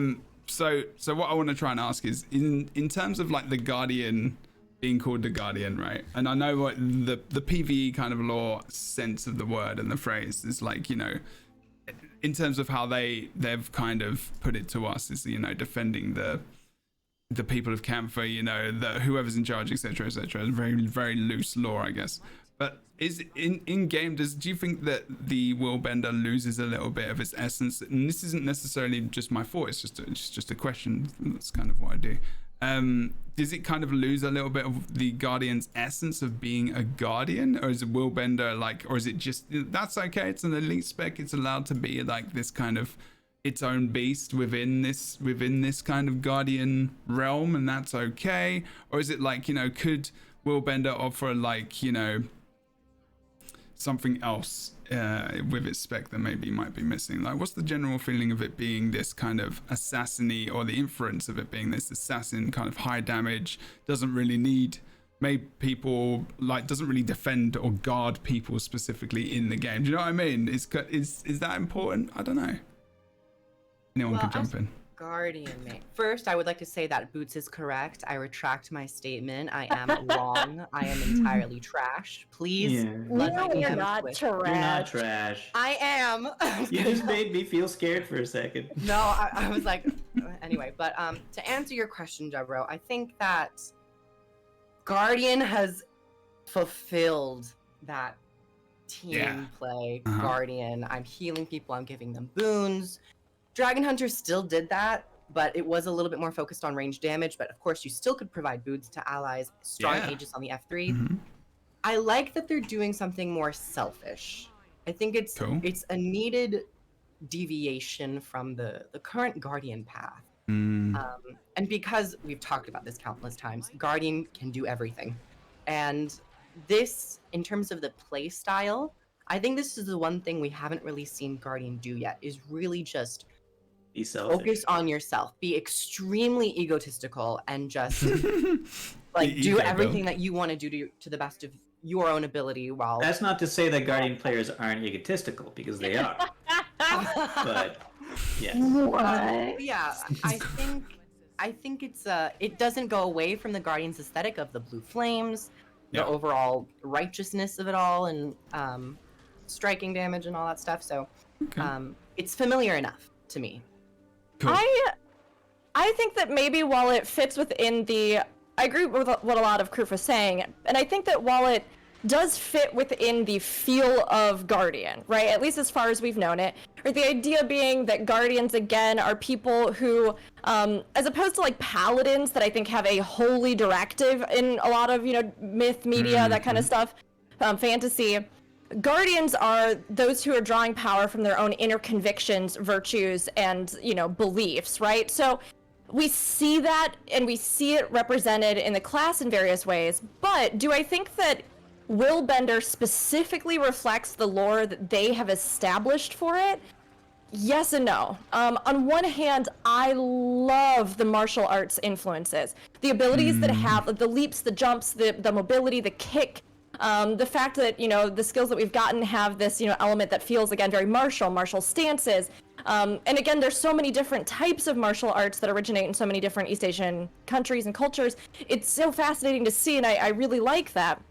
But does it feel like it reflects specifically this lore, this idea that these were servants to the Canthan throne, particularly in relation to, like, way before, when there were emperors that had ascended to had a celestial ascension, and they were tasked with protecting these, like, incredibly gifted, powerful, enlightened emperors? Do I feel like what we have reflects that? The martial arts element, yes. The flames, I don't really know. I almost feel like it would have been really neat to see effects and stuff like that that reflected that celestial element, or that idea of enlightenment, or I talked a little bit about, like, how I think the runes that are burned into the ground and stuff visually are interesting, as far as, like, in relation to Canthan lettering and stuff like that. Even something like that had reflected, I don't know, celestial brushstrokes, or to me, I think that would have made the class feel less generic Guardian and more distinctive Willbender, or something that reflected that idea of being someone who bends others' wills, which I really don't think is reflected in the class at all. Yeah, that's actually a very good point. Like that specifically. I mean, look at the skills. I mean, is there anything like Willbender? Like, yeah, that's true. I think it's talking about, they like, add taunt torture. to this. It's talking about You're torture. bending someone's will if you add taunt. That's true. A lot of bone breaking as Willbendering. Wow. I mean, I guess so, but then the Guardian is supposed to be like, isn't supposed to be this. I mean, and again, it's where you take the lore, and where you take what the Guardian means, I guess. But you're right, like the Willbender kind of. It's a Guardian in that it draws power from its own convictions still, but just its convictions are this guy's got to die. I mean, that's fair. And like how they have evolved since what we know of their past, the idea of protecting the throne and almost becoming more of an assassin force. And the emperor that they served, Usoku Anan, I mean, like, that also may have very much affected the doctrines or drives of the order, which is fair. But like, again, do I feel like I get the sense of a corrupted guardian from this? Not so much. Do I feel like I get a sense of it's just interesting. Like, I almost feel as though Avatar: The Last Airbender better embodies the idea. You giggle, but like, you know, No, like no, no. I think it's agreement giggle. I think they purely took like agreement specific giggle. That might be coming martial with Ellie. forms. You never Yes, know. which I hope, because that'd be awesome. But like, they took very specific forms and martial forms that reflected something about the nature of the elements that they were trying to evoke, and then created animations and or a look for each of those where the actual like elements that were being unleashed are an extension of the martial form, as opposed to just something you leave on the ground or like an impact circle or stuff like that. So it's interesting to me with Willbender because I just feel like a lot more could have been done aesthetically with the class. And that's not to say that I don't like it. I think it's actually very elegant, and I think that particularly the jump animations and kick animations and things like that are really lovely and really unique in the game. But I can't help but wonder if like a ton of the development time went into those specifically, and then like the special effects and stuff were kind of like okay, and then we'll slap some fire on it. And then like now to work on Harbinger. It's so difficult. This is the thing I think sometimes for them to come up. There's so much to think about, and I think sometimes I don't know. I think the pressure, especially now, to come up with stuff which is so unique for the game that not only attracts new players, but it also tells veterans and other players that, you know, we've always got these fresh and awesome ideas like for the future. Like I actually feel pretty bad for them to like with how much they've got to try and come up with this. Like they've definitely given us some I have fun, like literally someone said in the chat, like running around the world and just doing these different things and like playing the game, just like I would say probably maybe 80 to 90% of the people probably do in the maps and stuff. I just did it, like, and I haven't done it on this class, and I'm like, I'm genuinely having fun. And it was just literally as soon as Bird of Chess was talking about like the kick and the punch and stuff, I was doing that, and I was like, yeah, this feels rad, man. This is awesome. I love spin kicks. Like that animation is probably one of the most unique, different animations in the game that we've ever had. Like I don't see that much. I think it's maybe a little bit of a thief animation as well, but and maybe there's some other mobs in the game, but that's very unique. The punching is very unique as well. Also the I think the third skill is just like you know, glorified you know, spike, and also a couple of other abilities as well from Shout Beast or whatever build there is, you know, when you do that massive damage in PvP, blah horribleness. Soul Beast, sorry. And I think there's some really nice abilities. I definitely think that Heaven's Palm melee needs to be quicker as well, and probably he needs to have a couple of charges in there. But like, I do understand. Yeah, oh yeah, absolutely. It's 45-second cooldown for one thing. I would just say more damage in PvE. Well, it's just something changed, basically. Either way, yeah. But like, I think generally they probably have a lot of information to go on, and hopefully, you know, and chat. I mean, pipe in and just kind of like give us what you think. Like, where are you enjoying that? Just where are you enjoying these specs? Where are you enjoying Willbender? Is it in the? And sorry again, I'm not sure why this noise is happening right now in my life. Please, good lord. Where are you enjoying this? Where are you playing it? I haven't played it much in PvE, and I will probably try to maybe like late tonight and everything else. But in PvP of the generally, people are just saying, you know, it's a bit of numbers game, but like people are still using the same utilities.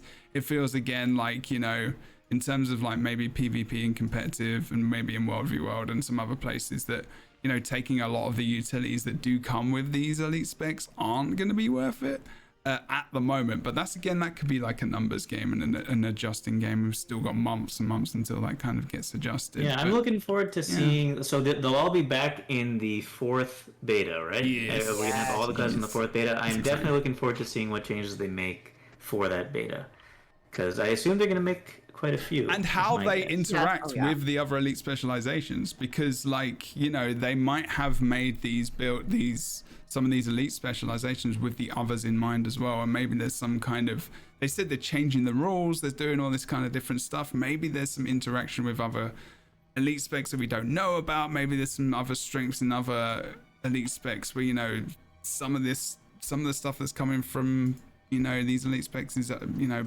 empowered a bit more. Doubtful, but still, you know, we don't know. And this is like, it's so early as well, but like, I think for like a first look at the moment, I'm okay with kind of where it is. I think hopefully they're just gonna have enough feedback that they can adjust and kind of apply that, and hopefully, like, you know, this is where we can help as well.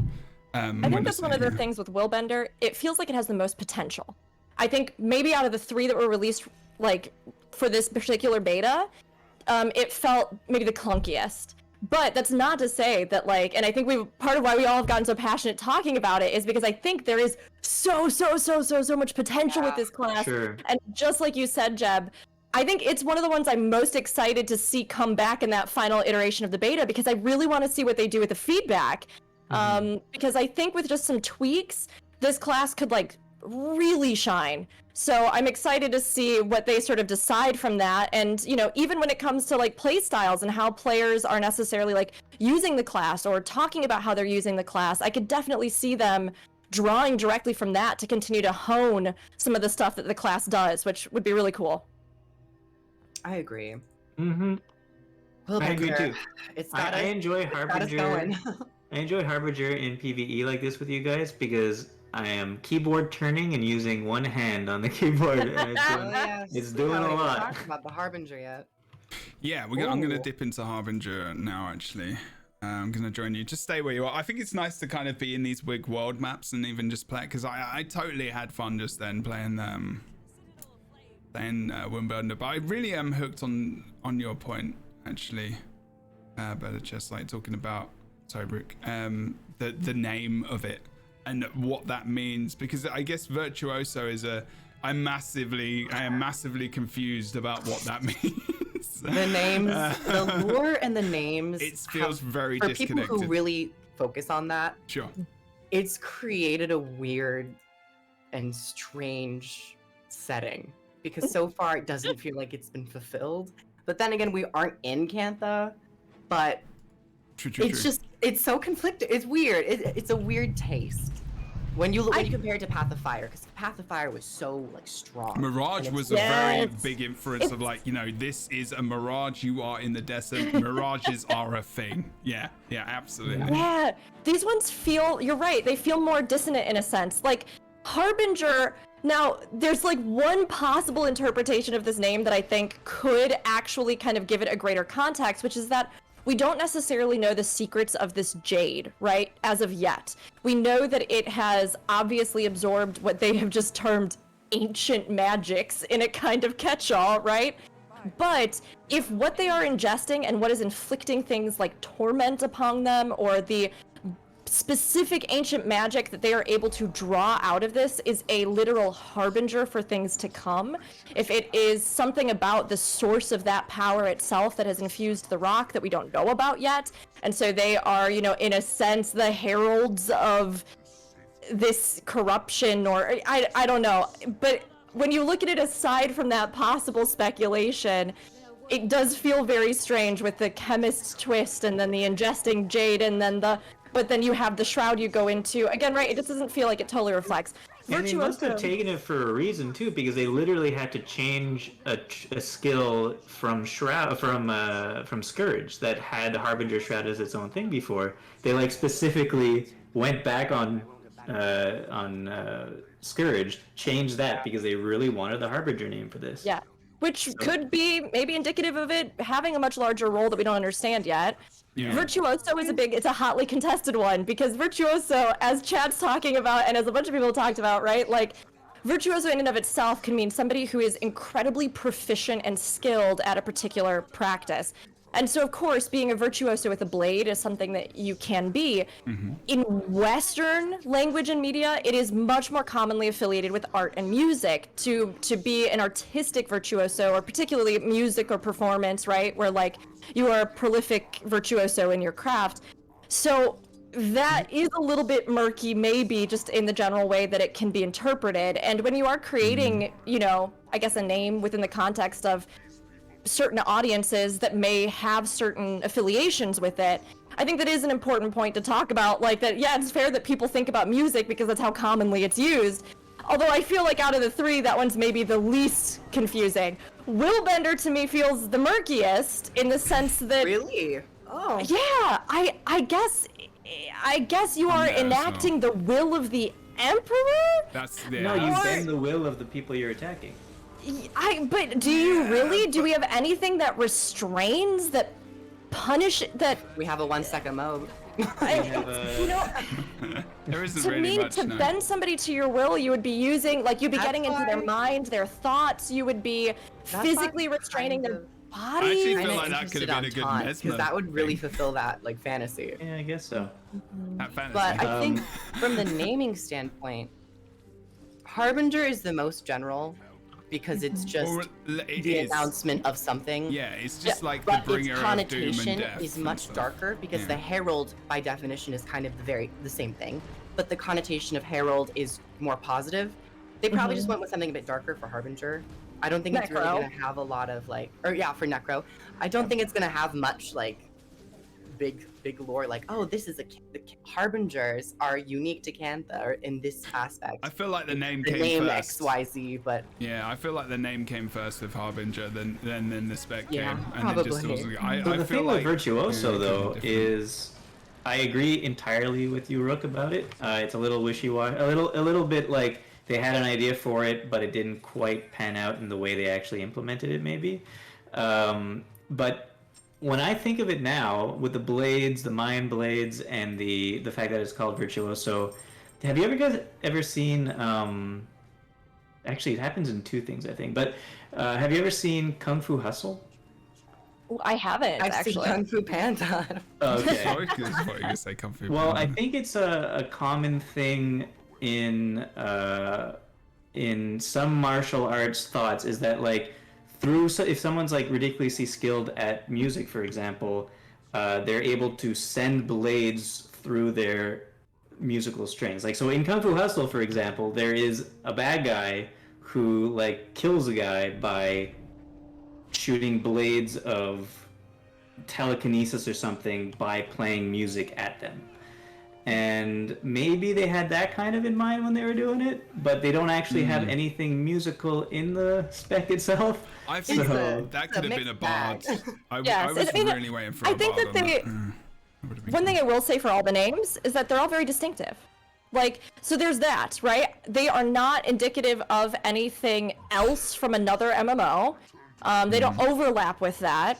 So I do think in that sense it's good because there is like a uniqueness and a creativity to them. But I do agree that, yeah, it does seem kind of, it's a little strange. It's like, You don't need to always said, do like, that, yes, though, the right? idea that you can use music and then, you know, evoke certain abilities. Yeah. There's like a common sort of thing in a lot of, I guess, even outside of martial arts films, so although I haven't seen Kung Fu Hustle, a lot of media or sort of beliefs, this idea that like you can cultivate different energies in like East Asian, but particularly Chinese media is what I'm thinking of. And again, no culture is a monolith, so you take this is my summary as somebody who's just come in contact with it here or there, right? But this idea that like by cultivating your own personal energy, which was like the other possible thought that I had about Willbender, that like possibly because they are martial artists, they have cultivated their own will, bent their own will to this art form and become, you know, very proficient with it. But like whatever you kind of do, the idea that you can cultivate your power so much through practice and through you know, prolific skill and, you know, all these different things, that you then almost are able to evoke supernatural ability. So like with an art or a martial form or, you know, a certain weapon style, which is why a lot of times as well you'll see in like kung fu films and things, you know, the idea of floating spectral people who are able to do these things, jump off of roofs and all this kind of stuff. the idea is that they've cultivated their own energies within themselves so much that they're able to do supernatural feats, which then also, you know, to some degree also plays into various like ideas of ascension and Buddhist ideology of like how you kind of cultivate your power on earth or your spiritual power on earth and then can manifest or transcend physical self to the realm of the heavens. But this is, again, just a very vague thing. So I don't know if I feel like Willbender has really evoked that for me yet. And Jeb, I'm sorry I cut you off, so please go ahead. But no, it's interesting thinking about these. No, it is interesting, and I'm dying currently. I definitely feel like, in my mind, Willbender is definitely, the name is about the wills it bends, not it bending its own will.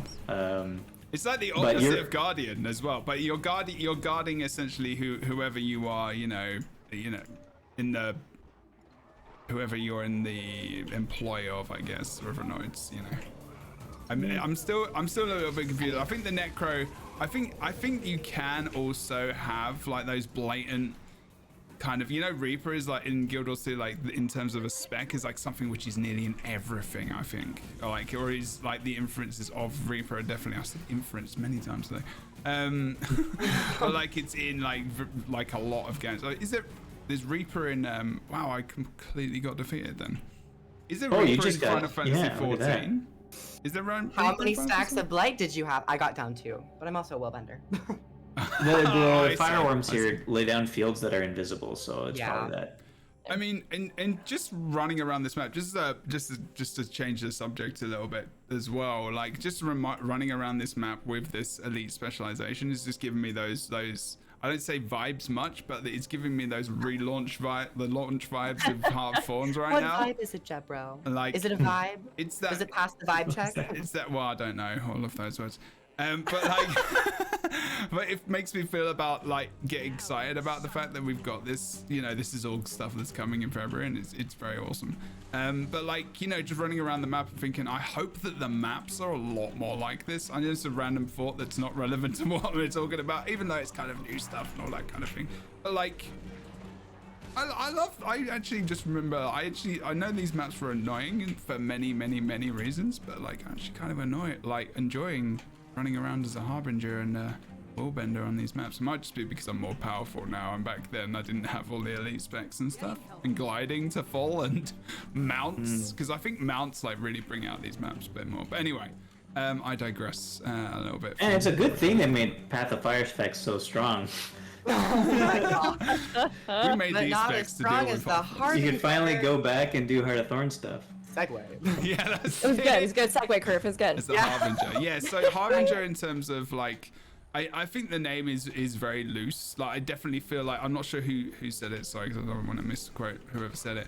I think they definitely could have gone the route more of like the elixir, maybe more of like the mad, I'm going to say inverted commas because I don't like using that word, but like mad scientist stereotype, or the alchemist, which is kind of what, you know, you've got elixirs for. I think there's a big mix again of like these different ideas that people have had, and I feel like this is what they've done a lot with these specs. I feel like some people had ideas like elixirs, great idea, absolutely give that to me. I love it. I love this idea of blight being a thing, but I'm still like, I was watching your video last night, Kroof, and you hit it on. Yeah. I watch your videos all the time, you know I do. But like, you really hit it on the head. Shut up! I'm trying to talk about your video. Just trying to compliment you, Kroof. Jesus Christ! And like, hot's too hot. It is. But like, it was something about like, give me the blight, but what is it for? Like, and we know what it's for. It's to increase your damage, but like, make it more of what it is, more of what this is, you know, more. It's like Willbender, like, make that more about what the whole theme of the flipping thing is in the first place, because you go into Shroud and there's this real disconnection with what those elixirs are. Like, what's it got to do with the Shroud other than blight? The blight is what actually links it, which is something which I think Willbender is missing between utilities potentially and the virtues, but it doesn't always have to be the case. But blight feels like it could have been something really cool, but the Shroud feels removed from elixirs and where blight comes from. Like, it feels like blight could have been a more of a general necro mechanic, which could have been across necro maybe even, or where you can get blight from other places rather than just maybe elixirs, which could have been maybe more helpful. But like, do you want to talk about what you were talking about in your video, Griff? Because I think it's a really good point that you were trying to make, and I'll I'm not send you making the link, and then we can put it on stream. I'm just kidding. If you find the bit, I mean, I don't mind. So for blight, I like it as a concept. I just playing the Harbinger, I don't care about blight. I only care about it if I'm taking a trait which increases either power damage or condition damage. Yeah. But at that point, it's just like more power creep on it. But they give you so much vitality already, and Necromancer builds vitality historically through the other elite specializations. Core-wise, you have a lot of vitality on this class. And so with the reduction in health, there are only a few times in PvP. In PvE, I really don't care. But in PvP, only a few times have I been like, ooh, I went a little too high in the blight department, because I'm still sitting at around like 17,000 health. And it feels like a really interesting concept. But now that you're talking about like the whole alchemical side of it and the elixirs and stuff, it almost feels like it should have been on a different spec, like more of like a sacrificial elite spec, like a vampirism type thing, or like you're summoning demons at the cost of your own life.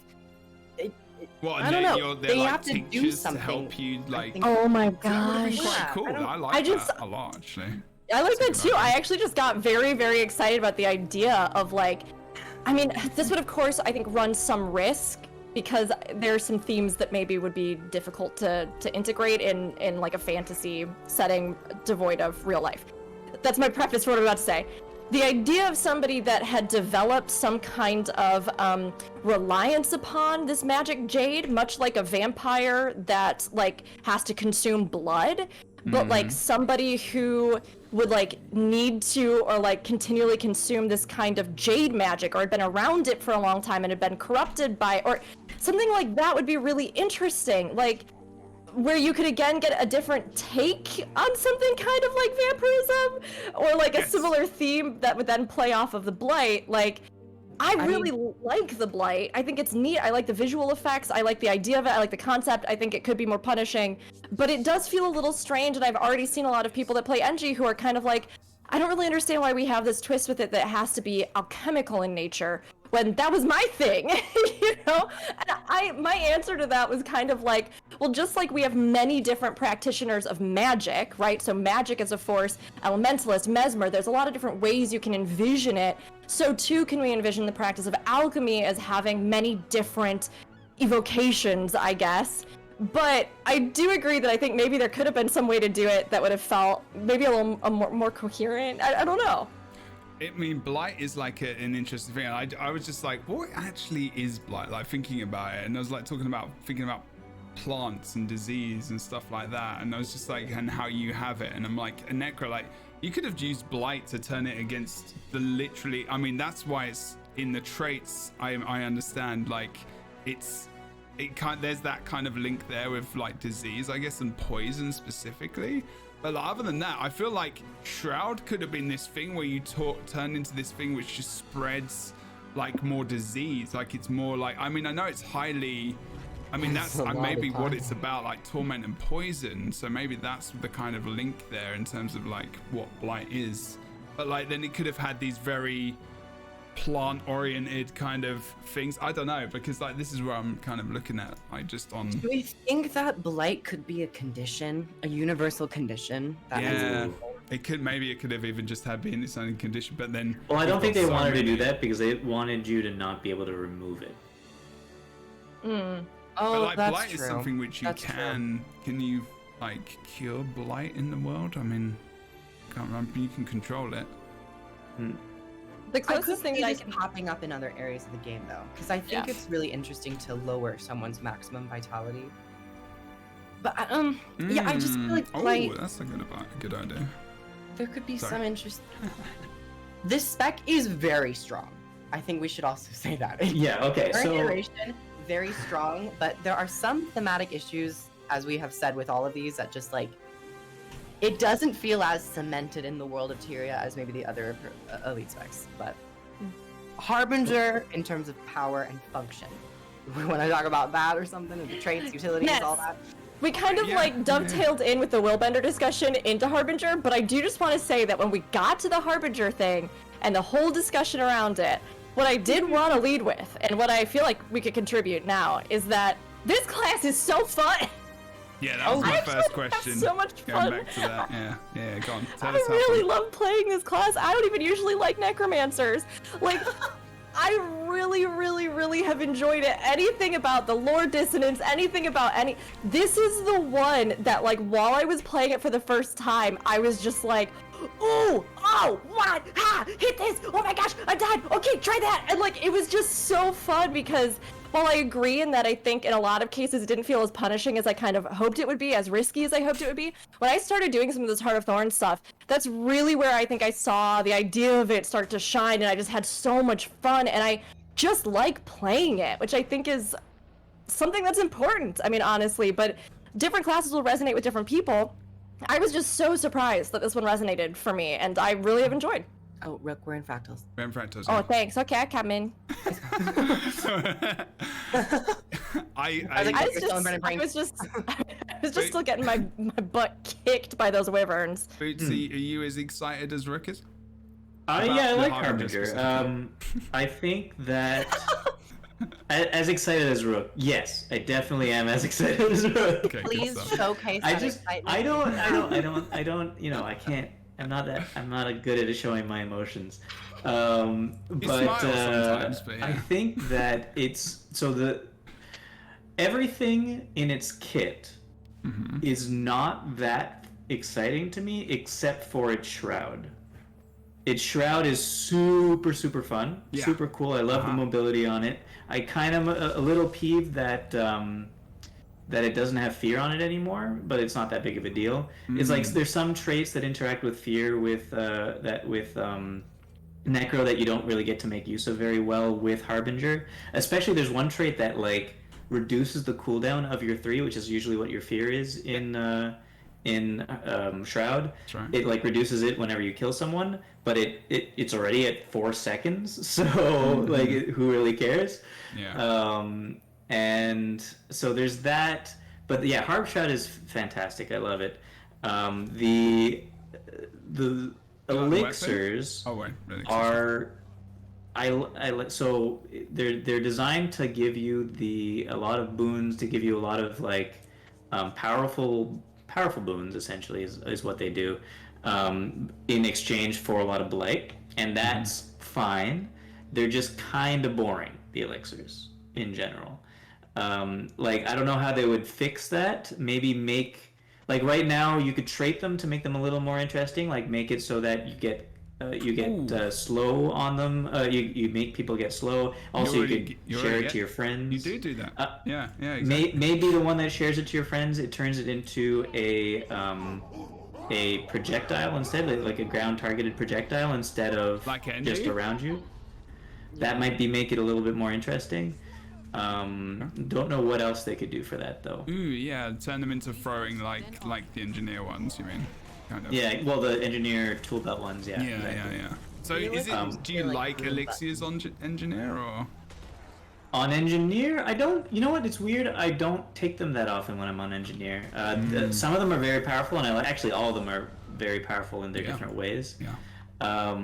I don't take them that often. Just maybe one at a time usually. Like PvP, you take the elixir S, and then PvE you take the quickness elixir. Yeah. They're not that exciting, but they are powerful. Okay. Cool. Yeah. What about the weapon, pistol? Pistol's fine, but pistol is just basically, it feels like Harbinger pistol, right? Like it's a powerful weapon. It's not that much different from what you get in Shroud, so it's good. I like pistol. But the Harbinger Shroud is what makes the class ridiculously fun to play. It is fun. I can agree with that. I mean, also like an Kroof coming to you is what is it for you that you enjoy? I mean, is it very similar things, or do you enjoy the elixirs? Is there anything you want to add for your? Might I your say opinion? something controversial? Yeah, Brave. You can Please. say I what you want. actually don't like the Harbinger. all that Absolutely much. fine. That's absolutely That's fine. fine, that's You're fine. allowed to say Controversial, it. Brave. Okay, okay. The one saving grace How that I dare do you enjoy, as ban we from all the said, entire is, thing? is the shroud. Yeah. Okay. But ultimately, the numbers are great. Okay, you can't do anything else than that. Yeah, They but have just really good because of tuning. that, They're very yeah. powerful. Mhm. But in terms of having a different play style for Necromancer, similar to Guardian almost, I don't feel like that's necessarily the case.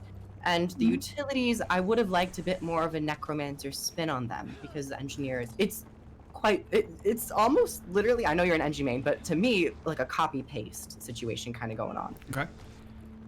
And similar with the pistol as well.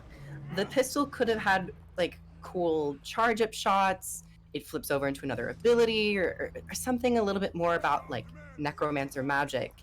And I think the Harbinger Shroud feels more. It's like the one saving grace that I actually like thematically on the class. Mhm. But Pistol, you're bang on. Absolutely. It's literally the engineer pistol. yeah. It's literally the same. Like the second I Like, just used the they're ability, used- it's the same. sorry. It's the same ability. You know, I'm interrupting you. It's Oh, no, it's literally okay. the same ability. The third ability on engineer, it's not. You can get. Is it days or is it? I think it's a days. Or I can't. Is it the? I need to remember. But like the abilities, and then it's a bleed on the first. It's the same. It's the same. It's the same ability. You're so And- right about that. I didn't even yeah. think about it. Go on. Another reason why Sorry. I don't feel like this necessarily deviates from anything else that we've seen from Necromancer, other than the boon support, that's lovely. Oh yeah, that's cool. But we've had a bunch of condition damage already on Scourge. Mhm. We've had a lot of physical power on Reaper. I was kind of hoping for like a more specialized mid-range power situation. And we used to have like charge up abilities back in like the alphas and betas of Guild Wars 2. But I think we can charge up the Signet on the down skill. But I think The because power's not terrible on this. It's just it's not bad. It's not It's bad. just that the Condi's so strong on it that the it Condi's does. so incredibly strong, yeah. But I don't know. I feel like the base Harbinger is a copy paste of NG, from my perception of the utilities and the new weapon. That's okay to say. I think that's fine. I think I am definitely in that place where I'm like, when am I gonna get into Shroud again? It's definitely like, I love Shroud, like it's so good. Like the skills are very good. There's some borrowed, animations from anything else, which is, I absolutely don't care about that kind of stuff.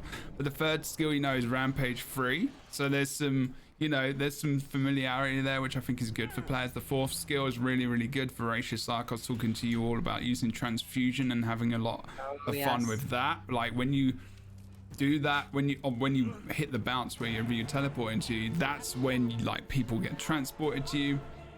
There's loads of usage within the build, but then elixirs could have had something done differently with them, which I am a little bit disappointed in. They're cool to use because I actually really enjoy elixirs on engineer. I'm actually playing core engineer a lot in PvP with elixirs, but it's what Boots said. There's something else I can do with them. I can throw them for other people. And even though I'm DPS, I'm focusing on also just removing some conditions from my buddies, also big stun locks, and also just giving people quickness and stuff as an addition to my damage to just help our team in a way. But it's not directly support. I really do enjoy the traits in the middle with elixirs, sharing them. I feel like you could just do that anyway, like Boots said, make them ground targeted, so you've got more interactivity maybe, and it's a little bit more you don't just have to stand next to your buddies to share them, because then I feel like that's something you could just do with engineer anyway in some kind of weird HGH build. But I feel again there's some disconnection for me in this class. I agree with what you're all kind of saying. Oh, to a degree. look! I did a fall down. I fall down in there every Oh, time. no. I forgot. You did the thing! You did the thing! Oh, thank God. I'm glad you did that because I would have actually fallen. Time to kick. I'm not Kick there Brooke. yet, so you're It's again. time. Also, Kroof, I just wanted to say, what you said was really brave. And I Oh my god. you know, it has really made me, you know, look at the class in a slightly different way. And even though I still really love it, and I still think it has really strong, like, blam blam energy, it just feels real good in that sense. I do agree with you. And yes, it does feel like maybe there's a lot more unique stuff they could have done with it. Yeah, Especially from knowing the Harbinger, NG stuff. If I want to just demolish things in this beta right now, I play Harbinger. But there's something, for me personally as a gamer, I focus a lot on theme and how diverse these elite specs Oh can be. god. Wait, just real So- quick. Harbinger Shroud auto attack on that shield thing that this guy has demolishes it. Oh, probably. Oh yeah. Really? I'm just Is that currently what? reviving a few people. It's okay, I'll help I you. mean, I am playing a Willbender. What did you expect? I like how this excuse keeps getting used, everyone. I mean, It's fair though. Community Curate only gives you 240 healing, okay? It should give you like 360 to be even like manageable. I'm being honest. I really like the 5th skill on the Shroud. That's one of my favorites actually in PvP specifically. I think that's a really good. I think that's very themed. I think there's definitely features of it where I'm like, that feels cool. Like this, it's mostly the Shroud. Like I feel like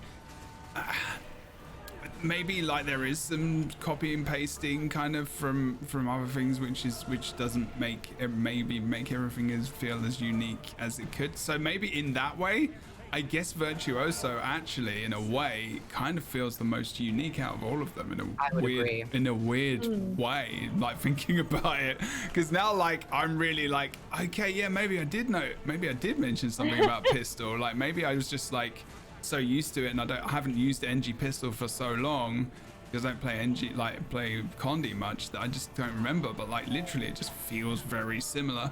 But it does mean I play dagger a bit more on my main hand when I switch weapons, and also on my offhand. So maybe it could be about more accentuating other weapon sets and pulling the other stuff that you maybe don't use as well. I used hammer on my first ever Willbender build in PvP in Stronghold, and it was so fun. Like hammer Willbender is randomly interesting.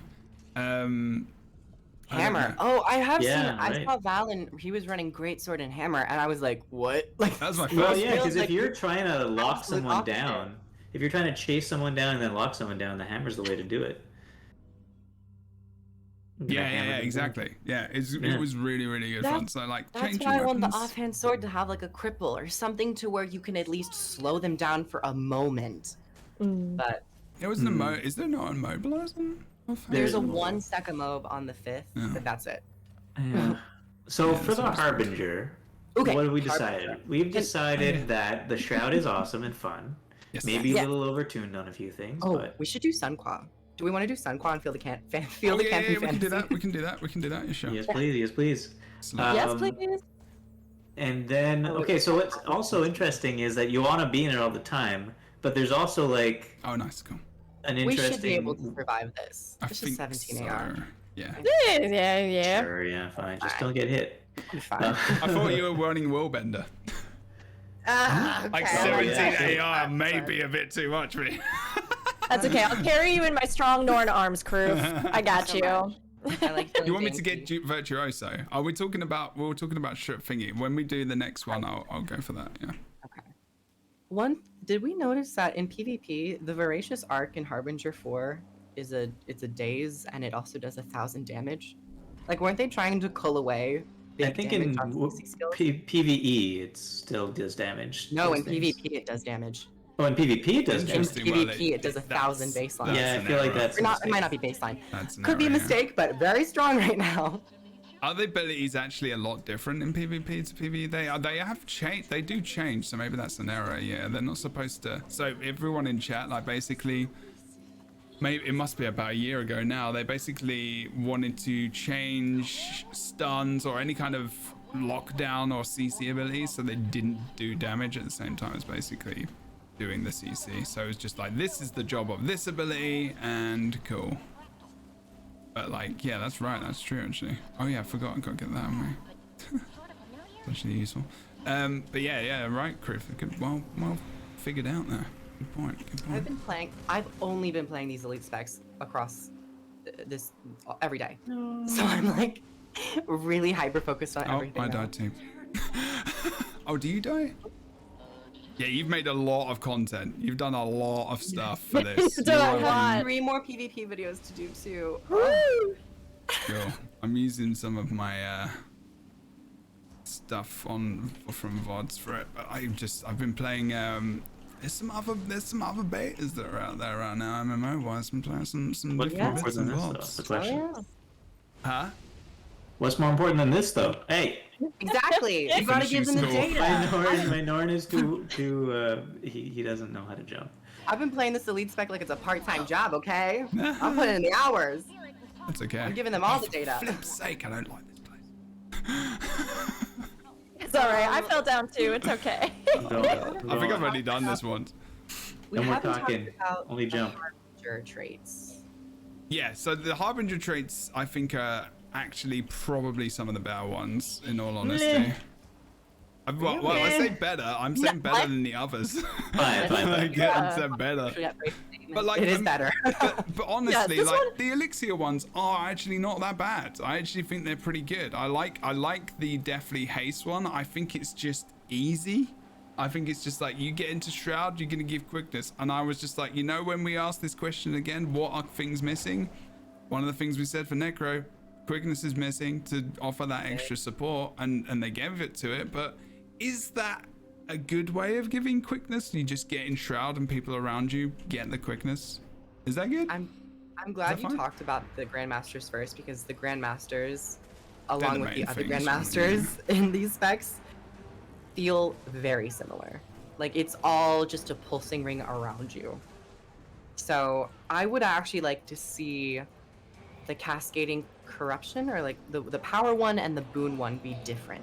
Okay. Because it feels like now, when you are fighting a Harbinger, no matter what, they're just gonna have a pulsing ring around them. So it doesn't feel like you're taking a unique trait. It's just a matter of, is it power, is it condition damage, or does it happen to be a boon support? Mm-hmm. So I think we're all focusing so hard on them. One I thing- Oh, there it can't is. remember what Let's to jump. do.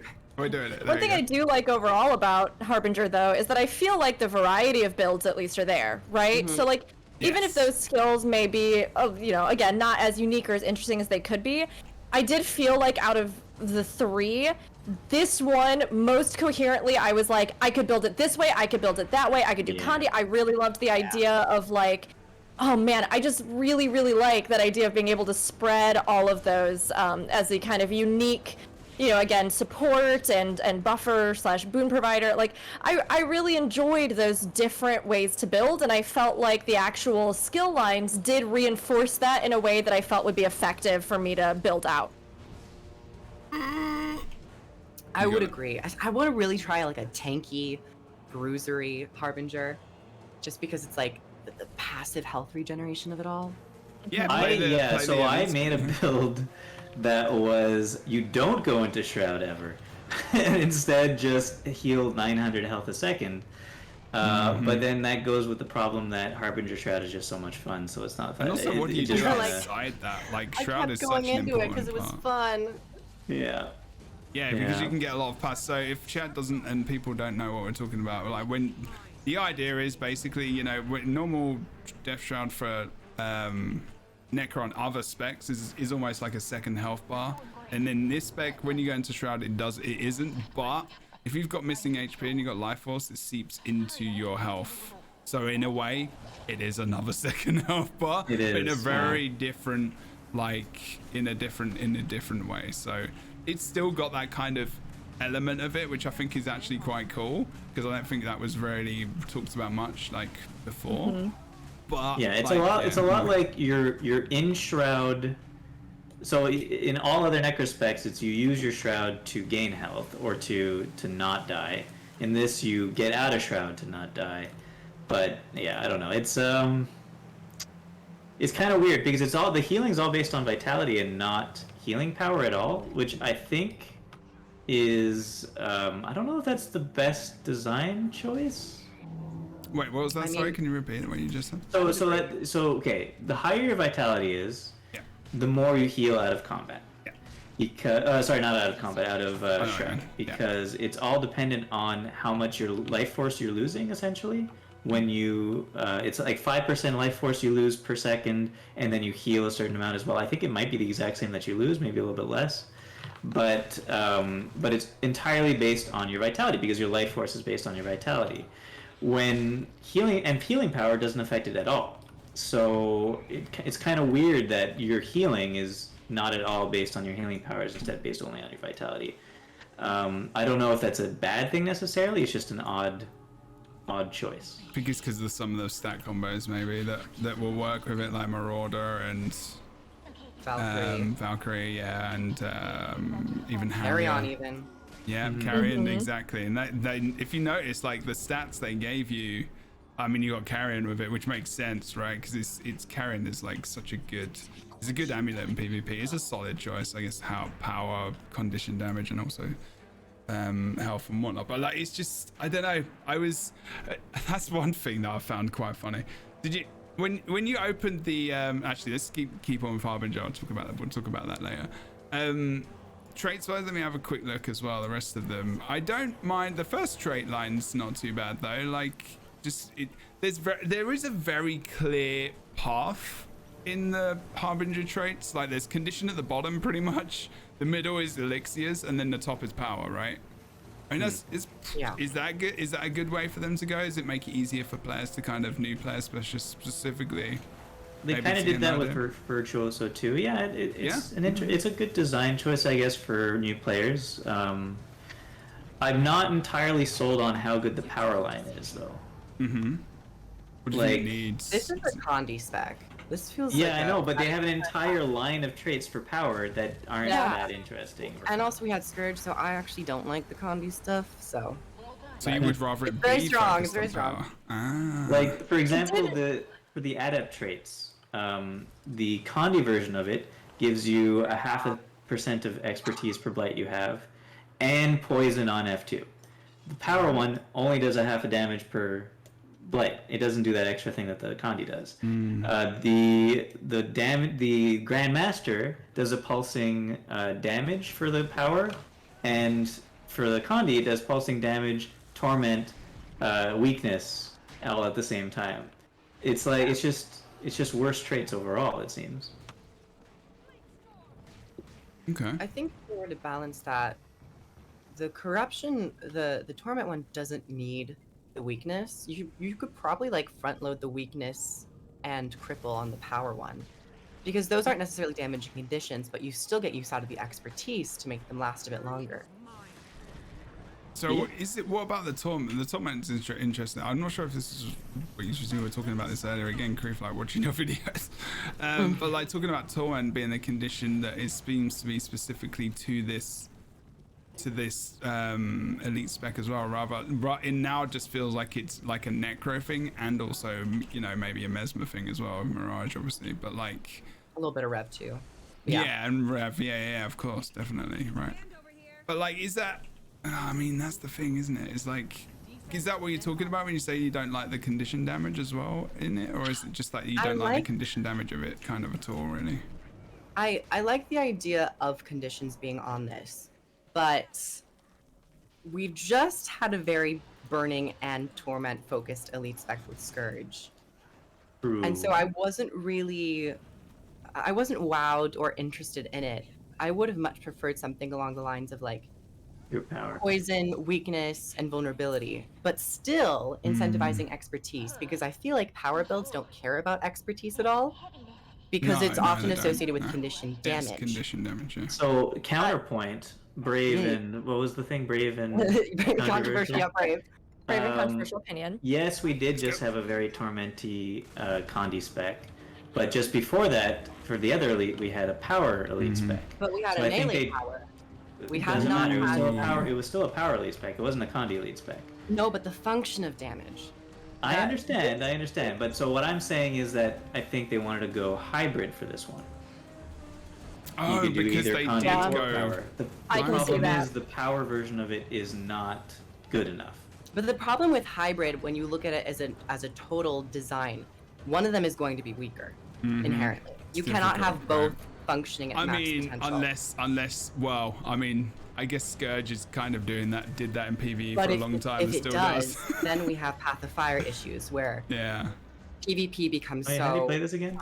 Well, I mean, You get the $100. Scourge is Oh, weird yeah. because Scourge actually was like ended up being a really, really powerful support though as well. So Scourge was actually like ridiculously hybrid, like and I don't know if that was intentional. Like, I think sometimes I'm wonder, was Scourge really intended to be like a big support? But like, what was the? I think it was quite cool that they actually made something that could do more than one thing. Like, I felt like the support was actually quite cool. The barrier idea, I think barrier is a really good. Wow, damn, that's a big raid. Thank you very much, Luxfoss. Hey everybody! Thanks, Foss. Good to see you again, Lux. Hello. Welcome everyone. But yeah, like, I mean, in terms of like the Scourge and yeah, I don't know. Yeah, Reaper is very ranged. Like Reaper Shroud specifically is like if you aren't in melee, like it's just rubbish. Like you're just not doing anything. Like you pop that when you get into close combat. That's what when you pop it. And also I'm just gonna do a quick intro because people may not know what we're doing right now. Everyone that's just come into the channel, like who's raided us, this is a podcast. Like that was a lot of people. I think that's important to explain. We do a podcast like every 2 weeks, and this is the first episode of the LightBringers Play, or the LightBringers Plays. Some like different things, but like different things in Guild Wars 2. And this week this is the first show of this version of the show. And normally I it's didn't know just this four was a people new talking. format. I thought this was what we always do. No, well, I mean, Oh, you're not always playing the game while we're doing the podcast too? I Yeah, mean, no, you, I do. you lot I might do. not be, I'm but like impressed that I'm able to actually concentrate. showing Yeah. the footage. Yeah, what do we do on this boss? I can't actually remember. That's a good point. There's pulsating fire, everything's dying, I'm gonna die, everyone's dead, and do we glide somewhere? Oh, the rock! You're the only one dead, Jeb, bro. Yeah, I'm trying to do an intro. Right, I'm It's doing alright, an intro it's now. alright, Jabra. We got you. There's a lot of stuff going on right now. Climbing these strong wood arms. Have a calm. Rest me. You guys can We're doing it. We're Okay, I'll hard commentate. building This is you. my Don't job. worry, guys. I got this. Overhand you back to life. Will Bender is doing everything, as Will Benders do, because He's just that's how supporting, powerful then they are. we'll just shut up about that whole thing. Right now, I remember what's there. Cool. I think I've done this once, like I said, you know. For everyone that came in, you don't know me as well. I do lots of PvP and raids and stuff, but not fractals as much.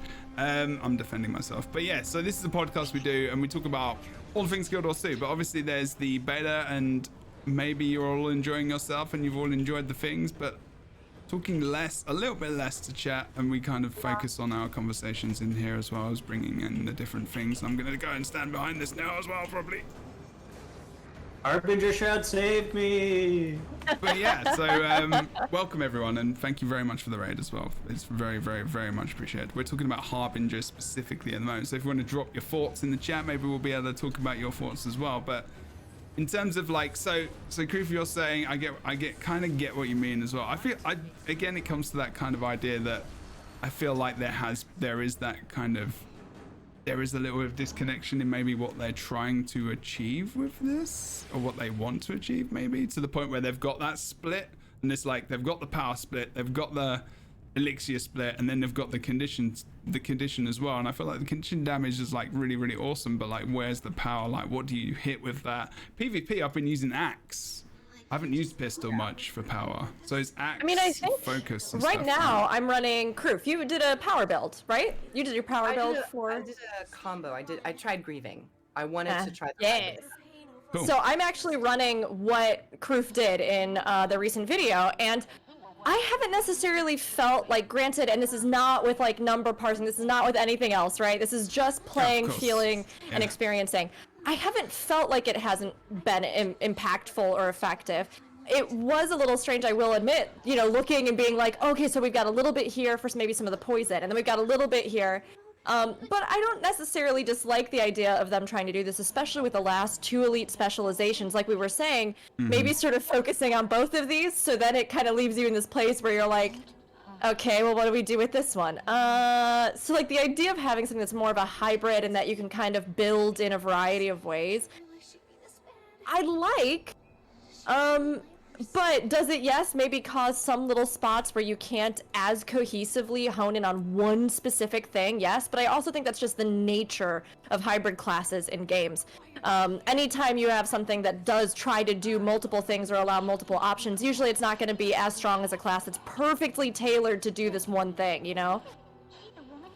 I actually enjoy the concept of hybrid, but for me, Yeah, for my sure. actual main issue came with the torment. Right. If it was a different condition, that would have at okay. least. I know Made you conditions. feel better about it. Yeah, that ultimately made you feel better because it's like, yes, condition damage and it's just damage, but it's the function of damage and how that condition interacts with other things. Bleeding is just damage. Burning is just damage, but stronger. Poison has an interesting feature in PvP mostly, where it Mhm. reduces healing power. And because the Harbinger was so focused on health pools and your own vitality, I felt like that would have been the most logical condition path to go down. So Torment does a lot of damage, particularly in PvE now, because it does more damage when they are standing still. So from that end, they probably wanted it to be more powerful in a PvE setting as well, because Torment is just so strong.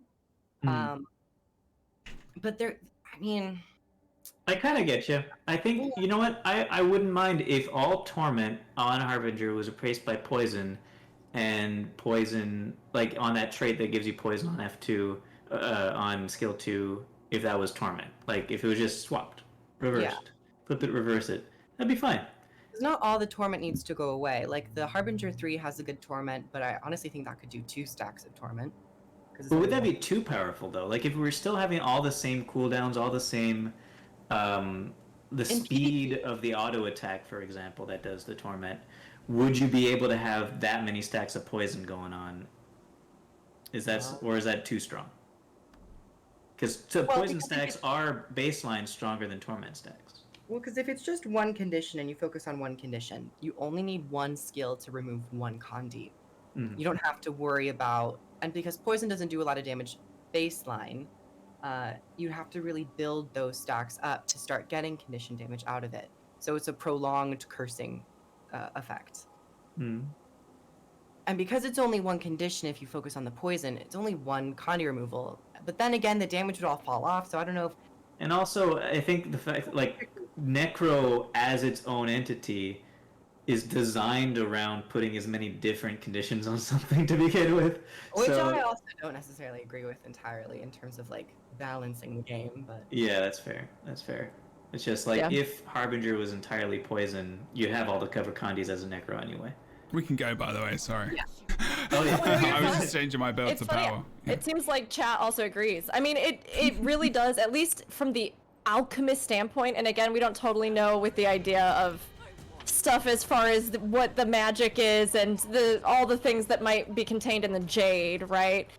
Maybe that's why they lean towards torment over something like poison. But it does feel like poison would make more sense, especially with the context of the other elite specs that we have and other things that kind of are going with that. So sorry. It's all good. Running into Deborah. you try I'm to kill in lich. Jebro? I've got like Yeah, 20k That sounds like a HP. fun game. Let's do it. Everyone does that. No, it's not it. What are you doing? Let's kill myself with You're blight. running into me. Yes. Ran into me. I ran into everyone. Oh my Got gosh. it. Hold on. Good job. I'm at least 1,000. Oh god, I don't have enough jumpy stuff. Oh yeah, I gotta get these things. Yep, you gotta get all the things. God, even though I remember that. I'm a noob. So stressful. No, It's so much it's fun. fine. I've got I got 15. it. We got it. Nope, not got it. Not got it. There's I've one got more, there's shroud. one more, What am I there's one more. doing? Got it. One more. Oh, I can't see my. One more again. That's good. Speaking we're of good. which, now back to chat. Where's Uh, Jebro? I've already got it. I've already What got were it. we talking about I've already before got it. we- I'm good, thanks.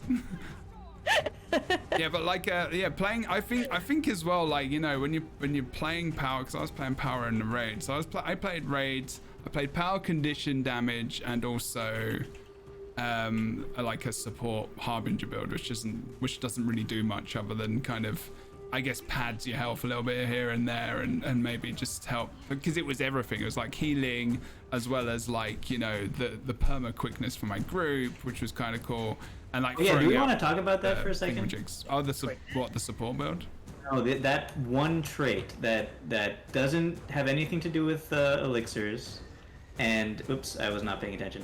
Doesn't have anything to do with elixirs, and doesn't have anything to do with power Condi. It's just one Grandmaster trait that says when you're in Harbinger Shroud, every 3 seconds you get essentially 3 seconds of quickness because you'll probably get some boon duration for it. Yeah, right. That's it. I mean, so for your I said entire that party, earlier, you yeah, take that it's- trait and you now have permanent quickness for your entire party. It feels lazy. It feels like a lazy trait.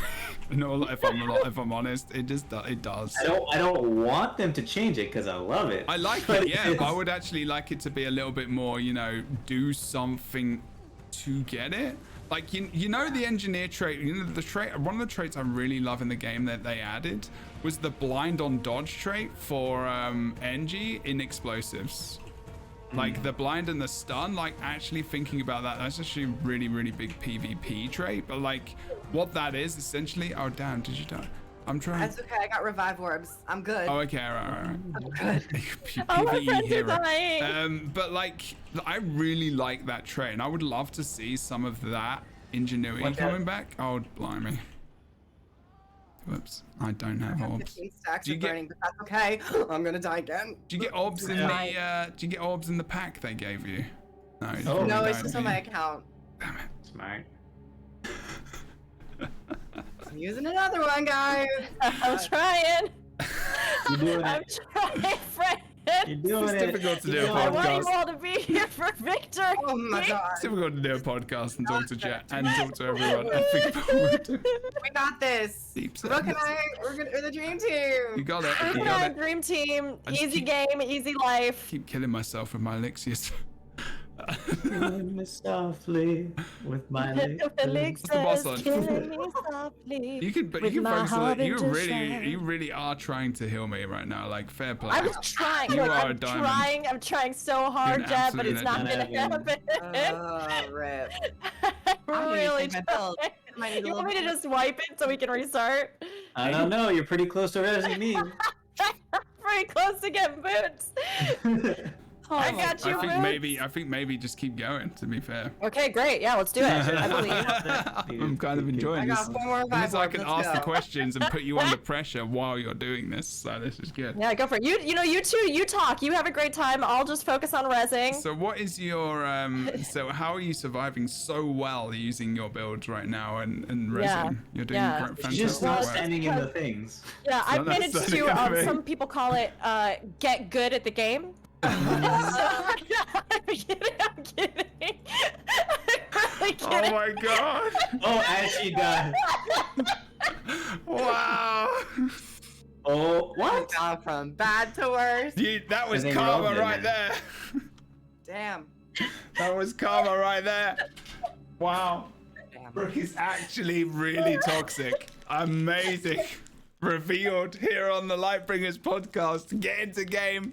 Put them in I'll a be back. dungeon. That behavior comes out. I'm so We're there. sorry. That's it. Clip it. That's it. Karma was swift. Vengeance was swift. Should I switch to Virtue? Is it? No, we're still talking about Harbinger, right? Oh yeah, Harbinger. I just don't want to use elixirs now. I feel like they're killing me. So on a whole, for me, Harbinger, really love the Shroud. Elixirs are a bit boring. Could be more interesting with traits. Maybe even more interesting if they put let's look at the utilities themselves. Exactly. Like, okay, we got swiftness and quickness for Blight. Yeah. Then we got resolution and conditions removed for Blight. Oh, and you get some life force per condition. That's nice, actually. Resistance and a break stun for Blight. That one's a really boring one. The stun break elixir. And then might and fury for Blight. They're all designed for a boon support build, and they're designed to be traded with the shared allies. But are they that interesting? No, And not really. is it healthy for them to get so many boons? Or should they just be specializing in a couple? I mean, Boons is okay. I think Boons is okay for like running around roaming. I kind of like that elite because of just the spread to the raid. Like you get all a group specifically. I think like it's good for small group stuff. Yeah, the elite I think is That's the okay. most interesting of all of them. The elite is pretty fine. The rest could get a little change. Like getting blight on yourself is bad. Do you want to make them more powerful and poison yourself as well? Probably not. but yeah, maybe just tossing them will give you enough of a flavor that'll make it I don't think feel all better. of these need to be boons per se. Yeah, for sure. I mean, Because what do you if think there these should are be one which folk- just gives you like 25 blight, maybe? No, like I was honestly expecting the elixirs to be a bit more like cool. Like yes, you throw it down, you summon a minion. Groove just goes straight to it. Like- I just expected them to be better. like interesting, like more interesting interactions I with know how what you you mean. use them because they're all Yeah. just boon buttons. Yeah. So, and I don't think Which is what they're like on NG, but that's No, kind of no, there are no, some. 'cause you can throw them on NG, NG and is also my you main transform class. into, like, smaller. You people. can transform into a rampage No, or no, a tornado. well, I or guess so. whatever. I guess so. But essentially, the ones you use in PvP, essentially, like the ones that are good that you actually use. I mean, I guess Elixir X, you do use that. Like, but the C in PvP and B are mostly used. S is used, I guess. So I Only guess two of them are boon elixirs. I would have really Sure, I liked it guess if they're they the had main done ones something used. with this maybe, because again, I think the blight mechanic, I really like visually how it shows up. I like how it kind of plays into things, even if, we had a greater discussion about what we think lore-wise or how it all cohesively works together, right? So like, I like in theory kind of the idea here in the trade-off, but I do think it would have been interesting and maybe would have set some things apart. Because if the focus or differentiation between NG and Harbinger here is the idea that, like, on NG, right, you can throw them out, there's more versatility, there's a Yeah, that's what I wackier was set of saying earlier. effects, right? Yeah. If on Harbinger the idea is that you are inflicting this upon yourself, it almost would have been cool, and this might have been too complex, I don't know, but it would have been cool to see mixing different potions having a different effect. Like, if you use two of them in Yes, tandem, that's a good it idea. causes something else. Or, you're like, they're different magics you've extracted from the jade and refined in different ways. So if you combine them, you get some kind of different Mixology. effect. And then we could have the trait come back, and if they're fields and combos, the warrior trait where it procs it twice. Ah, Yeah. Well, I think like the I whole want that back. concoctions and the alchemist idea, like if they went with that, that is actually a really decent idea. To be fair, like I actually like that idea. Like, but Yeah, it's surprising, but he actually likes your It's- idea. I know, it is absolutely astounding that I, of all people, had a vaguely good idea, but that's not what I mean. I- Cheeky fuckers. Why did you sound so surprised? No, about because saying like that, I Jem? just don't believe like it's like we're having for these. once you did something That's good. not what I meant. Just, I Blame swear, jabs, blame like jabs. English sarcasm and all our witticisms is just lost on Americans. But Deb, anyway, I've known you long enough now. I know how we show our friendship. I'm just teasing Hey, you. you gave me some I think shit it could be earlier. really fun though to have something like that, and I think it would also solve some of the problem of like, okay, well, if I'm not in Shroud, what feels fun and dynamic about this class? And I think it would make something like that theoretical sort of tanky build you were talking about, where you would almost never go into Shroud, more interesting. Because if you had different combos of, potions you were using to kind of achieve that gameplay, there would still be something engaging that you were doing that felt more so than just like, okay, well, I'm just gonna hit these two things, to get whatever stuff, and then just wait and do my Shroud or, use whatever else. I think that would be just kind of fun, and maybe set it apart and be a little more unique. Yeah. Yeah. I'm just, Cool. Well, I'm I've just had having my a look one good myself. idea for the whole podcast, so I guess It's I'll okay, leave. I'm just and shutting I'll up now. see I'm you not talking guys anymore. But you next can't time. leave until we beat the Starfall Actually done. Spellcaster. Yeah, no, I agree. I think, I mean, it's weird because like you can't hate on Harbinger right now because it is so good, and it feels almost like you'll get flamed if you say that you don't like it for the sake of like it's No, so you can. incredible. I mean, that's just people not like respecting people's opinions. They can kind of do one, really. No, yeah, I mean, Honestly. flame on me all you want. I don't care. I like the confrontation. I thrive on it. I'm just kidding. Good lord. But I don't want to say I don't. I mean, it's. I think I've said my piece. I just don't thematically. I'm bored. But Mm. it is really strong, and I can't deny that. And I think if they follow it I don't think there needs to be a whole lot of changes in terms of its effectiveness. These are more just kind of wishful thinking in terms of designing a class, not implementing it numerically. But if they continue with Harbinger down this road, I think Harbinger will be a really strong contender to the other elite specs. And that's something we actually haven't really talked about, is how these are slotting into the game with the existing. Don't play them in PvP versus other people. Specs. Ouch. Oh yeah, no. That is I don't painful. think Virtuoso and Willbender are nowhere near competitive enough to be taken in PvP right now. Not bad in Harbinger's not bad. I had No, some Harbinger's success. fine. Harbinger's the most competitive. Yeah, I had some success with Harbinger. But Willbender and Virtuoso. But I kind of like that they're not super burst oriented, like throwing a bunch of connies on you. I kind of the way Willbender and Virtuoso are implemented right now is kind of how I want the rest of the game to kind of be a bit more simplified, a bit more like focused on strategy. But it's just like, are they willing or do they want to go in that direction with the overall game flow? So I think I think a lot of my there's like, Jesus Christ, Boots, what is going on? I got hit by Torment I early mean, I and just did a nobody sucky job, saw. but it's my fault because Wow. I actually technically ran a support role just now and then like failed. So I it's hit my by fault. Torment on the first thing and went down, and then I think I was there for 20 seconds. Showing friends. You were just chilling. You were just relaxing. Yeah. How much Yeah, I mean, health- as I said earlier, I had a ton of fun. I did just I feel watch like I you was the snap. opposite almost of you, Kroof, in that I had a lot of fun with Harbinger, and I actually really like playing it, all critiques aside. Like, I really enjoy it. But can I also absolutely see the validity of a lot of the critiques that you've had about it? Yes, 100%. You know, it's like, I think there are things that could make it even more well-rounded and take the stuff that I liked about it and then, you know, make it even more interesting or, you know, maybe find its own unique kind of spot. I think that right now it can be built a lot of different ways and taken into a lot of different content.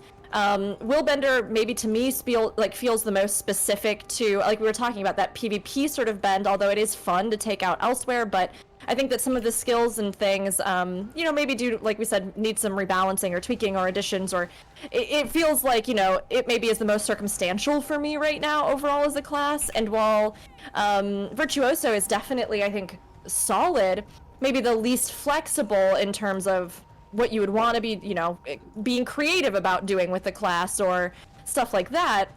So I think they all are good additions, but there's definitely some refining, and that's what the beta period's for. yeah. And that's the So thing. the question is the beta period gonna be able to get them to change things like whether or not something is fun for someone? I don't think they'll be able to do major thematic overhauls Yeah. in terms Yeah. of how things function. But, and this kind of bleeds into like a greater chat thing that I've been seeing in chat, is like people saying, oh, tell ANET that. This is the time, having this stream, making videos, posting on the forums, they have said before this that they're going to be listening to the public. They really want that player feedback. So I just want to encourage everyone to not feel scared to put your input in, just because you might be new or you might not be super, like, you're not like top 5 in PvP, because that new player experience is equally as Wait, who's not top 5 in PvP? I'm not. I mean, I'm not top 10, but you know. But I want to encourage everyone to put your feedback, but really think about your feedback as well. Yes, Yeah, don't be mean, people. Don't just say, I don't like this, remove it. Because you have Yeah. to think, even with my issues with the themes with Harbinger, I fully have to acknowledge its current power level and how that is competitive in the current game. So we can throw around what we want and all that stuff, but think critically about this as well in whatever yeah. game mode you're talking about. You guys just I'm sucking. My brain can't. My brain just can't today, apparently. It can't My focus brain on two also different just kind of things. stopped. I was like, I'm on this little soapbox right now. I'm like, I have to make sure I don't stutter because that'll be really awkward. By the way, this is why I don't stream gameplay. It's because I literally cannot talk while playing a game. That's all right. That's No, no, no, I mean, fine. I it's can fine. normally, but like I'm failing right now. Yeah. I mean, Everybody's doing great. We're It's doing our 'cause it's best. And different. yeah, I mean, It's I a agree. And podcast as the well. idea of fun, like, you know, if something's not fun, is that feedback that they would take? Yes, but as always, we have to remember that our own personal opinions exist within a bubble of our own existence, right? So, like, providing our feedback is valid and important, and having your own feelings on something is important. But when it comes down to it, they're looking at a larger picture that we don't always understand, right? And this goes for everything from our discussions and critiques about lore, right? There may be things they haven't even talked about yet that are, you know, relevant to these classes. Like, there may be design choices and reasons. I did good this time. I did good this time too. Nailed it. Like, there may be a lot of other reasons or circumstances that play into these sorts of things. And so, like, saying I didn't have fun with a class is a valid thing to say because that can encompass a lot. But breaking down how you feel about that, right? Like, I felt like I had difficulty understanding the class. I felt like the flow of the class was difficult for me. I felt like, you know, I wasn't able to achieve what I wanted to achieve with that class. You know, do I want to be a dark overlord who's spreading toxins throughout the land? I didn't feel like that really resonated. I had a writing teacher who in college used to say all the time, like, saying something was nice is a good way to, you know, to get a baseline, but it should never be the end-all be-all of what you're going to offer as far as critique or insight. You should break down what that meant and, like, look for, you know, why it was nice or why it was a good experience or why you didn't like it, and always try and do more of that. So that's what this beta period is for, and breaking down your feelings on it is important. Oh geez, it's just me? Oh no. No, boots you up? You're right there. Hold on. And additionally, there are now 3 sets of elite specs. So it's perfectly logical that you might not like one. And that is just the nature of game development over multiple expansions. some of the styles, Hopefully- yeah. Yeah, Makes sense. hopefully with more expansions, we'll get more elite specs and you'll really like that one. And it's okay to not like this one or One day we'll all that make something you like. Yeah, so that has never happened to me yet. All of the elite just kidding. Yeah, you like I'm literally just grinding my way through Guild Wars 2, being so not entertained. I'm just kidding. I love Guardian. Yeah, there is a lot to think about, and like you know, and then like, you know, anyone who's in the stream right now and anyone that's just coming out of anything, you know, I will tout and, you know, think about your behavior when you offer feedback as well. Like, saying something's fucking rubbish and shit and is the worst thing ever in the world, and I feel like, you know, blah blah blah, and just abusing people to try and get your way is not going to work. I'm using a revive orb. I got it. Your feedback is the best feedback is going to be like pros and cons, why you like something, why you don't like something, offer alternatives, and in a respectful and friendly way. That's the feedback that gets paid attention to. The abuse gets forgotten very quickly. And saying something is garbage is just as simplistic as saying something is nice or fine. You know what I mean? Like, you have to have actual reasons for your argument and feedback, or nobody can act off of it. Yeah, because I said pistol was nice and fine. Yeah, that was awful. Boots, Yeah, I was it going was to about talk to you about that after the podcast today. Sorry. I'm sorry. It's not the kind of What's feedback the that we need percentage the here. boss is on? Just go for the boss. You got this Just all like day. improv. It's a game of yes. All right, no. all right. You got can't this. just stop and say yes. You have to add on to it. Yes, and. Yes, and. Yes, and. And I like chicken sandwiches. Yes. It's important. thing. And I like fish sandwiches. Ooh, fish sandwiches. Fish sandwich. Like a nice smoked salmon burger. That works. Yummy. That works. That's healthy as well. What if you didn't have the bread? Could you have it like with something else, like seaweed or something? You could do seaweed. You mean like, are we just talking sushi right now? Is that what's happening? no, I just changed it. Yeah. Why It's not a are my sandwich anymore. streams always talking about food? On my streams, when we come on podcasts. Everyone's talking about food. Do you all want me to wipe, or should we? Oh no, we fine. You still are. this You're is up fine. and doing it. You're going for it. I'm just. I'm gonna use another revive orb. Let's Go on, use the As long revival. as We we did can. this one shot. I'm gonna edit this post. I'm actually gonna take everything away and just run the trailers in the background. No one's gonna know. Good. I'm playing because I've got a little my finger. I got bit by a hornet or a yellow jacket Sure. yesterday. It's So really it's really causing It's problems. with hampering. gameplay. Your Yeah. gameplay sucks My- because you got my Oh, W. because you Oh, got no. Playing with the stung by a bee. Oh my god. Okay, I'll carry. I'll carry. No. Don't No. Oh my god, this hurts. Yeah, don't play the new so specs. New specs in really low level fractals, everyone, because apparently we can't. Simple. Well, this is. I mean, to be fair, We don't have when agony. you get hit by right? agony, you die. That's With true. what we currently have. We are 'cause- getting wrecked by Agni. We don't have enough heals to out heal the agony. I could swap to a healer really fast if we want. Nah. don't mind. I'll swap I'm to gonna Firebrand. go to. I'm actually gonna run more support now, so it's like I'm gonna go. alright. Do we Yeah. want to try to kill this? If we want to really try to like, Yeah, sure. We're just gonna What? lay down and let it get victory over us? No. I mean, gonna when destroy the going her. gets tough, I go do something else. For real? You gotta develop your like shonen protagonist level of determination. I need you to work on this. It's very I don't think important. my bones can handle that. I'm going for harbinger heal right now. Let's think about this build. Here we go. Yeah, Here we go. let's brainstorm. Damage That's ain't very petty. craft, right? You brainstorm, and I'll switch to druid. So No, we don't need Oh, two gosh. healers. We don't need two healers. Okay, so this is gonna be Well of Blood, Well of Power for stability, and Might.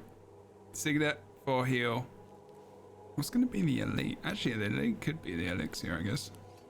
But someone was running the elixirs with the throwing, weren't they? Or was someone doing that? Yeah. We don't have There's to. no- If you're not, I can run it. No, I'm right. But Okay. you do it too. Why not? That's strong. I guess so. Yeah. For healing, like, there's no point in going for that as well. I got what elixir have I got here? Ignorance. Okay. What's the good survivable throwable one?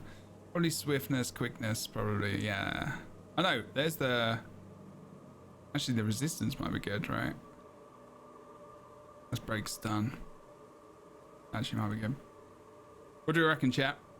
What do you reckon, everyone?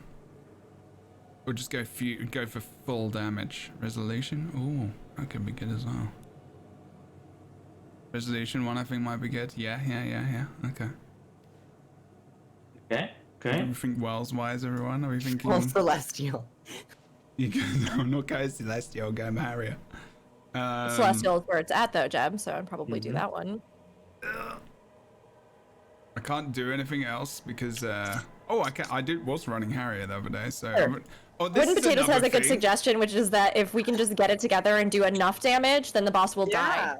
So if we Wait. Kill people if you Hey, can just. I kill want to it run a quickly. flipping healing I've just been build, spending my right? time either rezzing or being down. I didn't know you were supposed to. Now Do the point, damage? another point of this podcast, okay, people, is enjoying the game with your friends and talking about the game. That's what we're doing, and struggling is- together. mhm. You know, we're this is part of the this is I part don't of the think whole there's thing. Like so whenever I want to talk, I intentionally go in a field and die so that I can like not concentrate on I the see game what and you do. actually Oh my say gosh. stuff. I'm sorry, Jebber, everything you were saying is correct. We won't cut you off and be smarmy for at least 10 seconds. And what are you talking about? No, I was talking about to the chat. I mean, you guys can continue doing what you want. Doing what you want. This is I've a- tried building damage, but I should just probably go Actually- great sword and scepter focus or something. You're doing Yeah. doing Everybody, damage. ready? Great Get- sword, ready sword up. focus? Okay. Sounds good. The sword. I'm ready. Not. Everybody type 1 in chat if you're ready. I want a on. ready check, Alright, man. I want a alright. ready check. That's what I want. Yeah, let's go. Yeah, good. Yeah, we're good. I believe in us. The running forward is my signal of that we're ready now. Apply damage directly to the sourful. Oh my god, we're ready? spellcaster. What? Hold on. I Yeah, was we're not- ready. I was the AFK. My Oh weapon my doesn't even god, have ban any them. stats Remove on them it. from the group. Uh-oh. I'm trash. I'm gonna camp greatsword. It's fine. It's fine, guys. It's fine. Oh, what? Did you only have... Oh, sorry. I'm sorry. It's my fault. How dare you? I'm just kidding. It's okay. I've played greatsword a lot in my life, so I'm perfectly fine. Ooh, the CC though. Oh, look at that. Goodness. Okay. My goodness. Okay. The elite. Okay, the elite during a boss fight. And we also haven't even thought about how strike missions. Like, a lot of these things we're talking about is also up to content and encounter design. Like That's there true. could be a lot of things that rely on a willbender being really fast, or like rely on the virtuoso's projectiles and all that Maybe. stuff. It's true, and I mean, we do know that with the next expansion, they're going to have a whole set of strike missions, and they're going to have CMs upon release, and that they seemed to feel really good about and talked about how it's some of their favorite content that they've sort of designed. We have actually same person in charge of who did this fractal as well, Oh, right?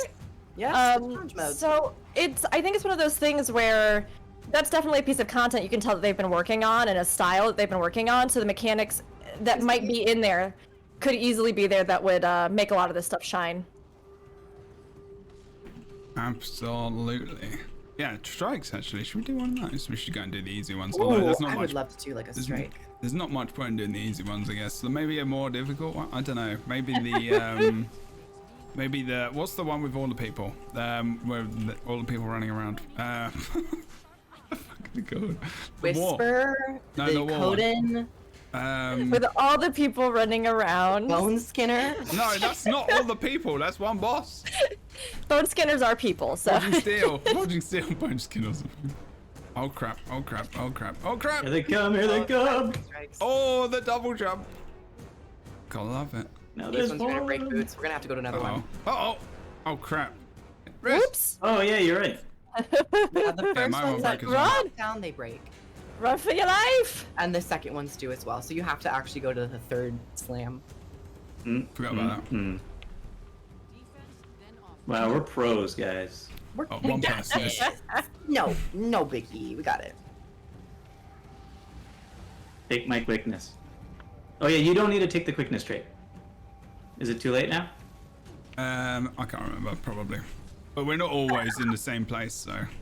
I do have to say that thinking about that kind of encounter design and how this boss has so much movement, like, right, the way that she moves around the arena and things, actually feels really good to play on Harbinger here. Yeah. And to, like, use those shroud abilities to cover ground, to follow her, to, like, immediately. So if we do see more stuff like this, right, there's a lot more projectiles to move through, around, to dodge, portions of the arena to give chase in. I think that we could see a lot of those abilities be even more satisfying in PvE content.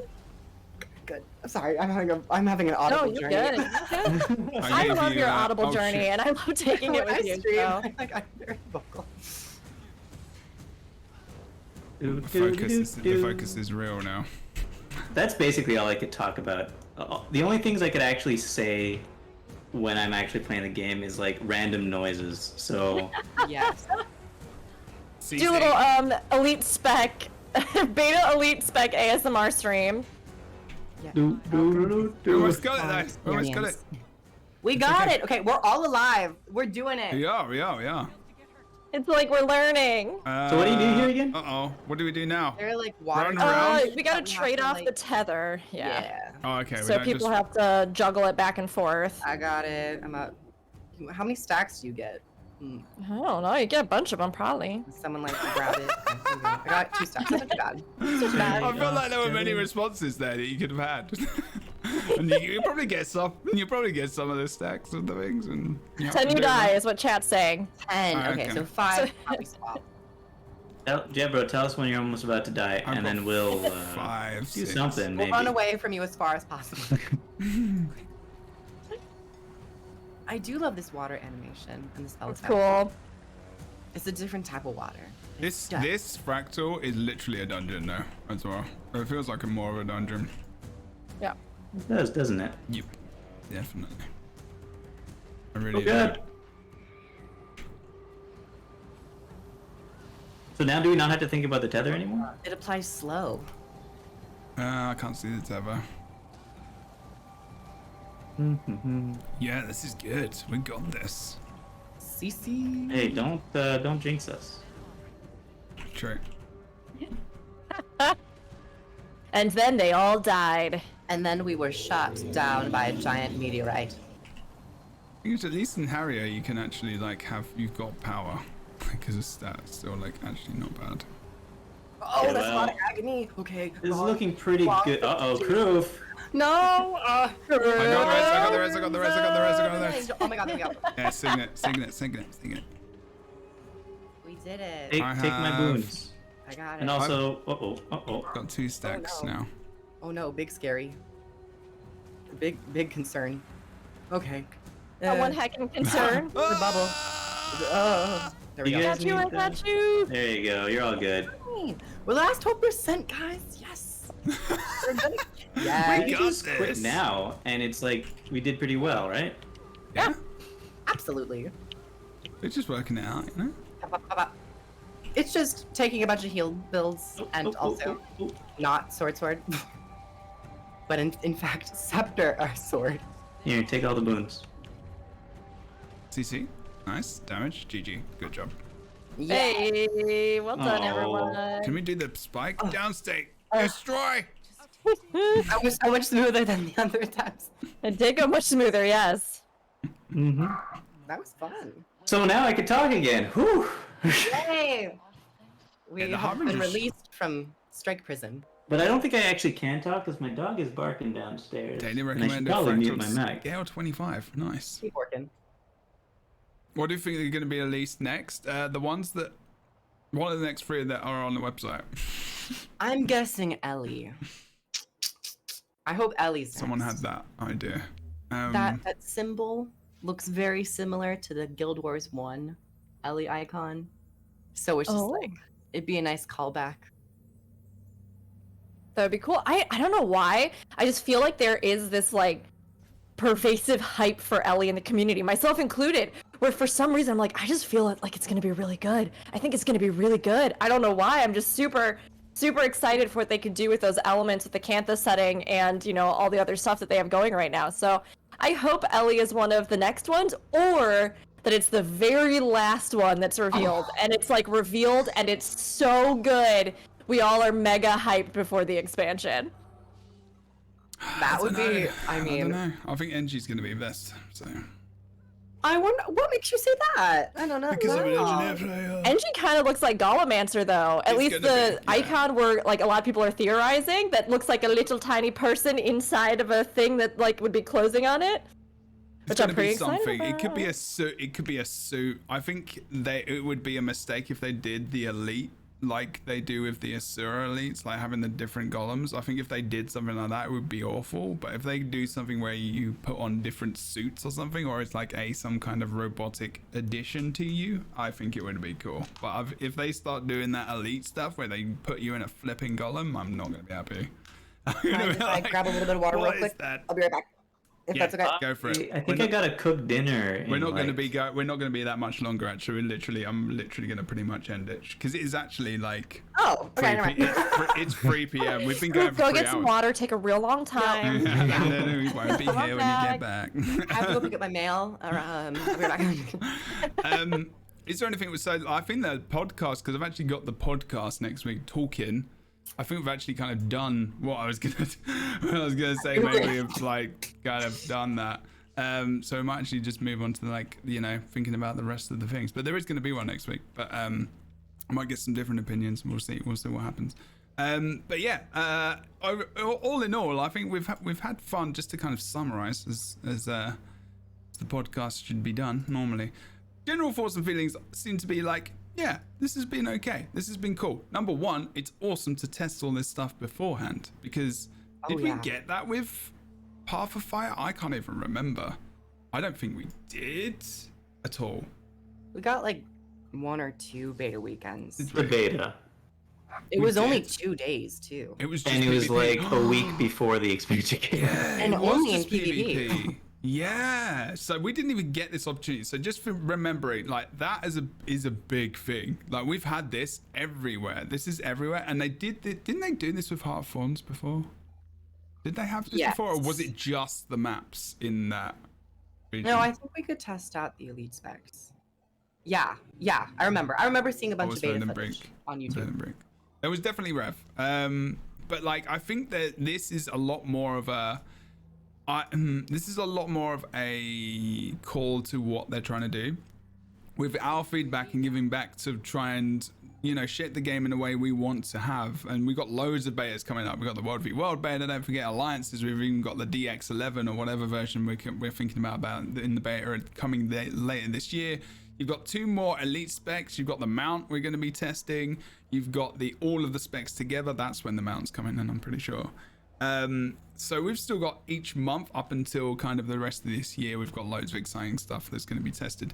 Please go on the forums and talk about your experiences. Even if you don't talk about it on the forums, just in Facebook, maybe other places, have conversations, maybe put the feedback where you can. Just give some kind of feedback, even if it's a video, the content you do, the streams you create, because they watch this stuff, they talk about it, they think about it. So make sure you go and do that, and do it in a nice, calm, awesome way, somewhat Make constructed. an ASMR video about it. Yeah, make some, Like, you know. Yeah.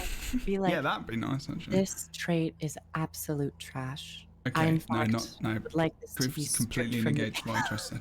But No. Don't do that. do it But in be a calm. respectful way. And also, it's just been good to talk to everyone. And I think generally we have all enjoyed it. I don't think we could say that we've not enjoyed this. It's not been a negative experience, mostly positive.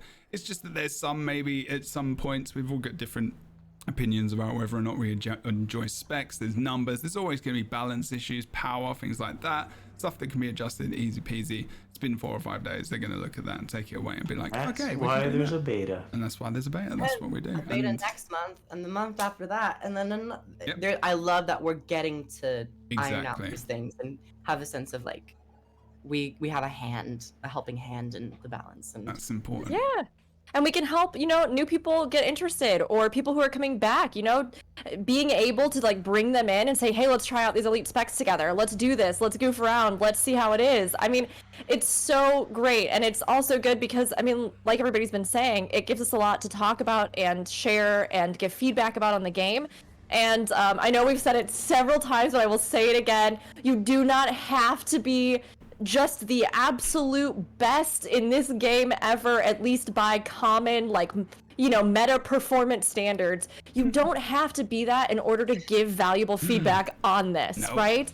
And being able to break down, whether it's in an ASMR video or not, being able to break down your thoughts and feelings on it, and then share that with other people, or like help new people get into it, or bring people back. It's so important and so valid, and we have a lot of new eyes on the game, so it's awesome to get to share this stuff. I had so much fun playing these classes. Like, any and all feedback we offer on them, I think all of that just comes from a place of being so excited about the prospect of so much of this. And like, whatever you think about the nitty gritty, I thought these were really great to play, and I had a great time like getting to look into them. So, even if they're not your favorite classes, I think it's still very worth it to get into all of these and try out the different elite spec previews that we have and give feedback. Okay. Indeed. Right, so that's going to be it. We're going to do the outro now. Everyone, what do you do? Where do you come from? No, you don't need to tell us where you come from. I think it's obvious. Unless you really want to tell people. Cass as well, thank you very much for coming in and helping us out. Very much appreciated. I think you've been here the whole time. Yeah, thank you. It's For very rezzing cool. us. Yeah, for rezzing. Kasu champion. Kasu number 1 champion. Rook, what do you do? Where do you do it? Tell us about yourself quick as we outro and we leave forever. I mean, until next week. because we're never being invited back. No, Do I not everyone- exist when the everyone podcast is- isn't on? This Oh my make god. it a good that's what's outro because we're happening. done now. That is it. Next, I mean, Cool. sorry, what? Carry on. Yep, I'll start. All right. Hello, I'm Rook. I do exist, but I'm not on the podcast. You can find me over at Bird of Chess, Rook, aka Bird of Chess. It's a bit of a play off of the fact that Rook's both a type of bird and a chess piece. I don't play chess, but what we do play is variety MMO content, particularly Guild Wars 2, Final Fantasy 14, but a bunch of others. So if you'd like to hang out, goof around, have a good time, laugh, enjoy each other, just enjoy the games we play, you can find me twitch.tv Bird of Chess. You can find me on YouTube now too, which has been a more recent endeavor, which has been really fun. And on YouTube, you can actually find that 40-minute summary that I did for the pre-show. I've had people asking about it, so I've just been telling them it's over there if you want to catch up on the story of Guild Wars 2 in 40 minutes, 4 minutes roughly per section. And then you can find me on Twitter, Bird of Chess, everywhere, Bird of Chess, and we'd like to hang out with you anytime you're around. So Awesome. Crave, what do you do? When do you do it? That's the things. Hi everyone, I'm Kroof. I am also an arena partner, and I do a lot of YouTube stuff. A lot of it is just for my own personal satisfaction. Actually, 99% of it is. But a lot of videos over there. lots of Elite Spec stuff. So if you liked what you saw and heard here, you can go over there and check it out. If you're absolutely done talking about it, still you can go over there. But thank you so much for inviting me again. It's always a blast. I'm on Twitter, Discord, all that stuff. And it's always lovely. Chat. Can I just say, chat, you were so funny today. Like, Chat, you were on it today. You were on it. Hi, everyone. Yeah. Ugh. Pandering to chat. That's the way you got to do it. Chat, you I look know my so audience. good today. You do look good. Chat, you just are radiant. You're so attractive today. Did you get your hair done? Your hair done? Like, oh my god, it's so. Looks so I'm actually radiant. very hot. It's very warm in here. I love your font today. I love how you do /me. Ooh, gets me I hot. loved your emote usage and your name color today. It was very good. I love your avatar as well. Oh, you should subscribe. You don't have one. You know who else has an unfairly attractive face? Boots. Segway. Damn. Boots, tell us about your face. Yeah, I'm gonna play I mean- hard to get with the chat and say, you know what, chat, you weren't so great. You're all right. I mean, I guess you're fine. But you know. Negging the chat. Wow, that's a strategy. I also, I mean, it's not that you're bad or anything. It's just that I didn't actually get to look at chat at all this game because I had my I my find it screen very entirely with the game and I could not see chat the entire time. So I'm sorry if I was ignoring you guys. But Reader being a legend with the links. Please follow the links. YouTube.com/World of Enders. Go to. I'm doing it for you. Thank you. Boots' channel on YouTube does lots of good stuff over there, as well as talking to Wooden Potatoes about things very often, especially in recent weeks as well. Does loads of stuff. Also, you done amazing Minecraft videos as well with his girlfriend. Yeah, is on the show as well as the Ascalonian. What was he called? you're doing great, Jeb. I forgot the name of it. My Doing real blood good. sugar What's is it at called? an all-time Hosts of low. Ascalon. Hosts of Make up a Ascalon? name that you think it is. And then Boots will tell you if it's right. Knees on a Wednesday podcast. Knees? You're really into knees. Yeah, Knees? my knees out today. Wait, what are you Ascalonian talking about? knees. The what? The what? You're on a show. You host another show with someone. With Host Oh, of hosts of Ascalon. Ascalon. Jeez. Wow. I literally said host of Ascalon as well. And I'm not the host. I'm a guest host. Oh, sorry. Yes, a guest host. I mean, Yeah. it's, yeah. So Yeah. but listen to that as well. I'm just gonna do everyone's outro for them in future. I'm just gonna write a little thing. I'm just I am gonna be living like, for your adorable dog right now and the cute little puppo butt. It's so cute. Hello, little friend. I look like a mattress. You gotta do, Groove. Right, everyone, that's it. We're done. I hope you enjoyed this different version. If you want to leave some feedback, feel free to do that. I will probably not listen to it. But also, in 2 weeks' time, the next... Oh, yes, I'll do my outro as we outro the whole thing.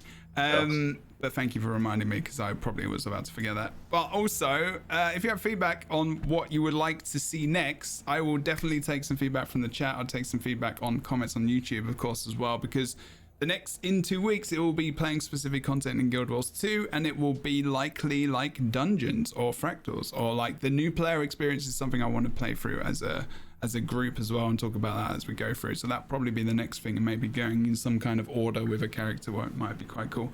But yeah, otherwise I'm Jebro. If you want to check me out on Twitch, if you're listening to this, if I do end up putting it out on audio, it's twitch.tv/Jebro Unity, as well on Instagram, Twitter, Only Knees, all of the websites. Jebro Unity, you can find me. If you do Jebro Guild Wars 2, you'll find me as well. YouTube, I do tons of PvP build videos and loads of stuff about Elite Specs as well. And go to anchor.fm/Jebro Unity as well. It might be just Jebro. Either way, just find the LightBringers podcast, Guild Wars 2. You'll find it wherever it is. It's on iTunes, all the things. Your favorite podcast website. Do it. I will see you soon. We'll see you next week, next Friday. Maybe not the same guests. And I do say that every week. All right then. It never changes. Oh, they can see your faces. Scared me I so forgot about it. True. That's not true. I get replaced often. It's usually because you can't come, Boots. Yes, You can go for like 2 hours, and he's got to cook dinner for 4. Yeah, it's true. Thank you everyone for joining the Lightbringers, the first episode of the Lightbringers Play, which is now what this podcast is called. Bye, and see you soon. Bye. Goodbye.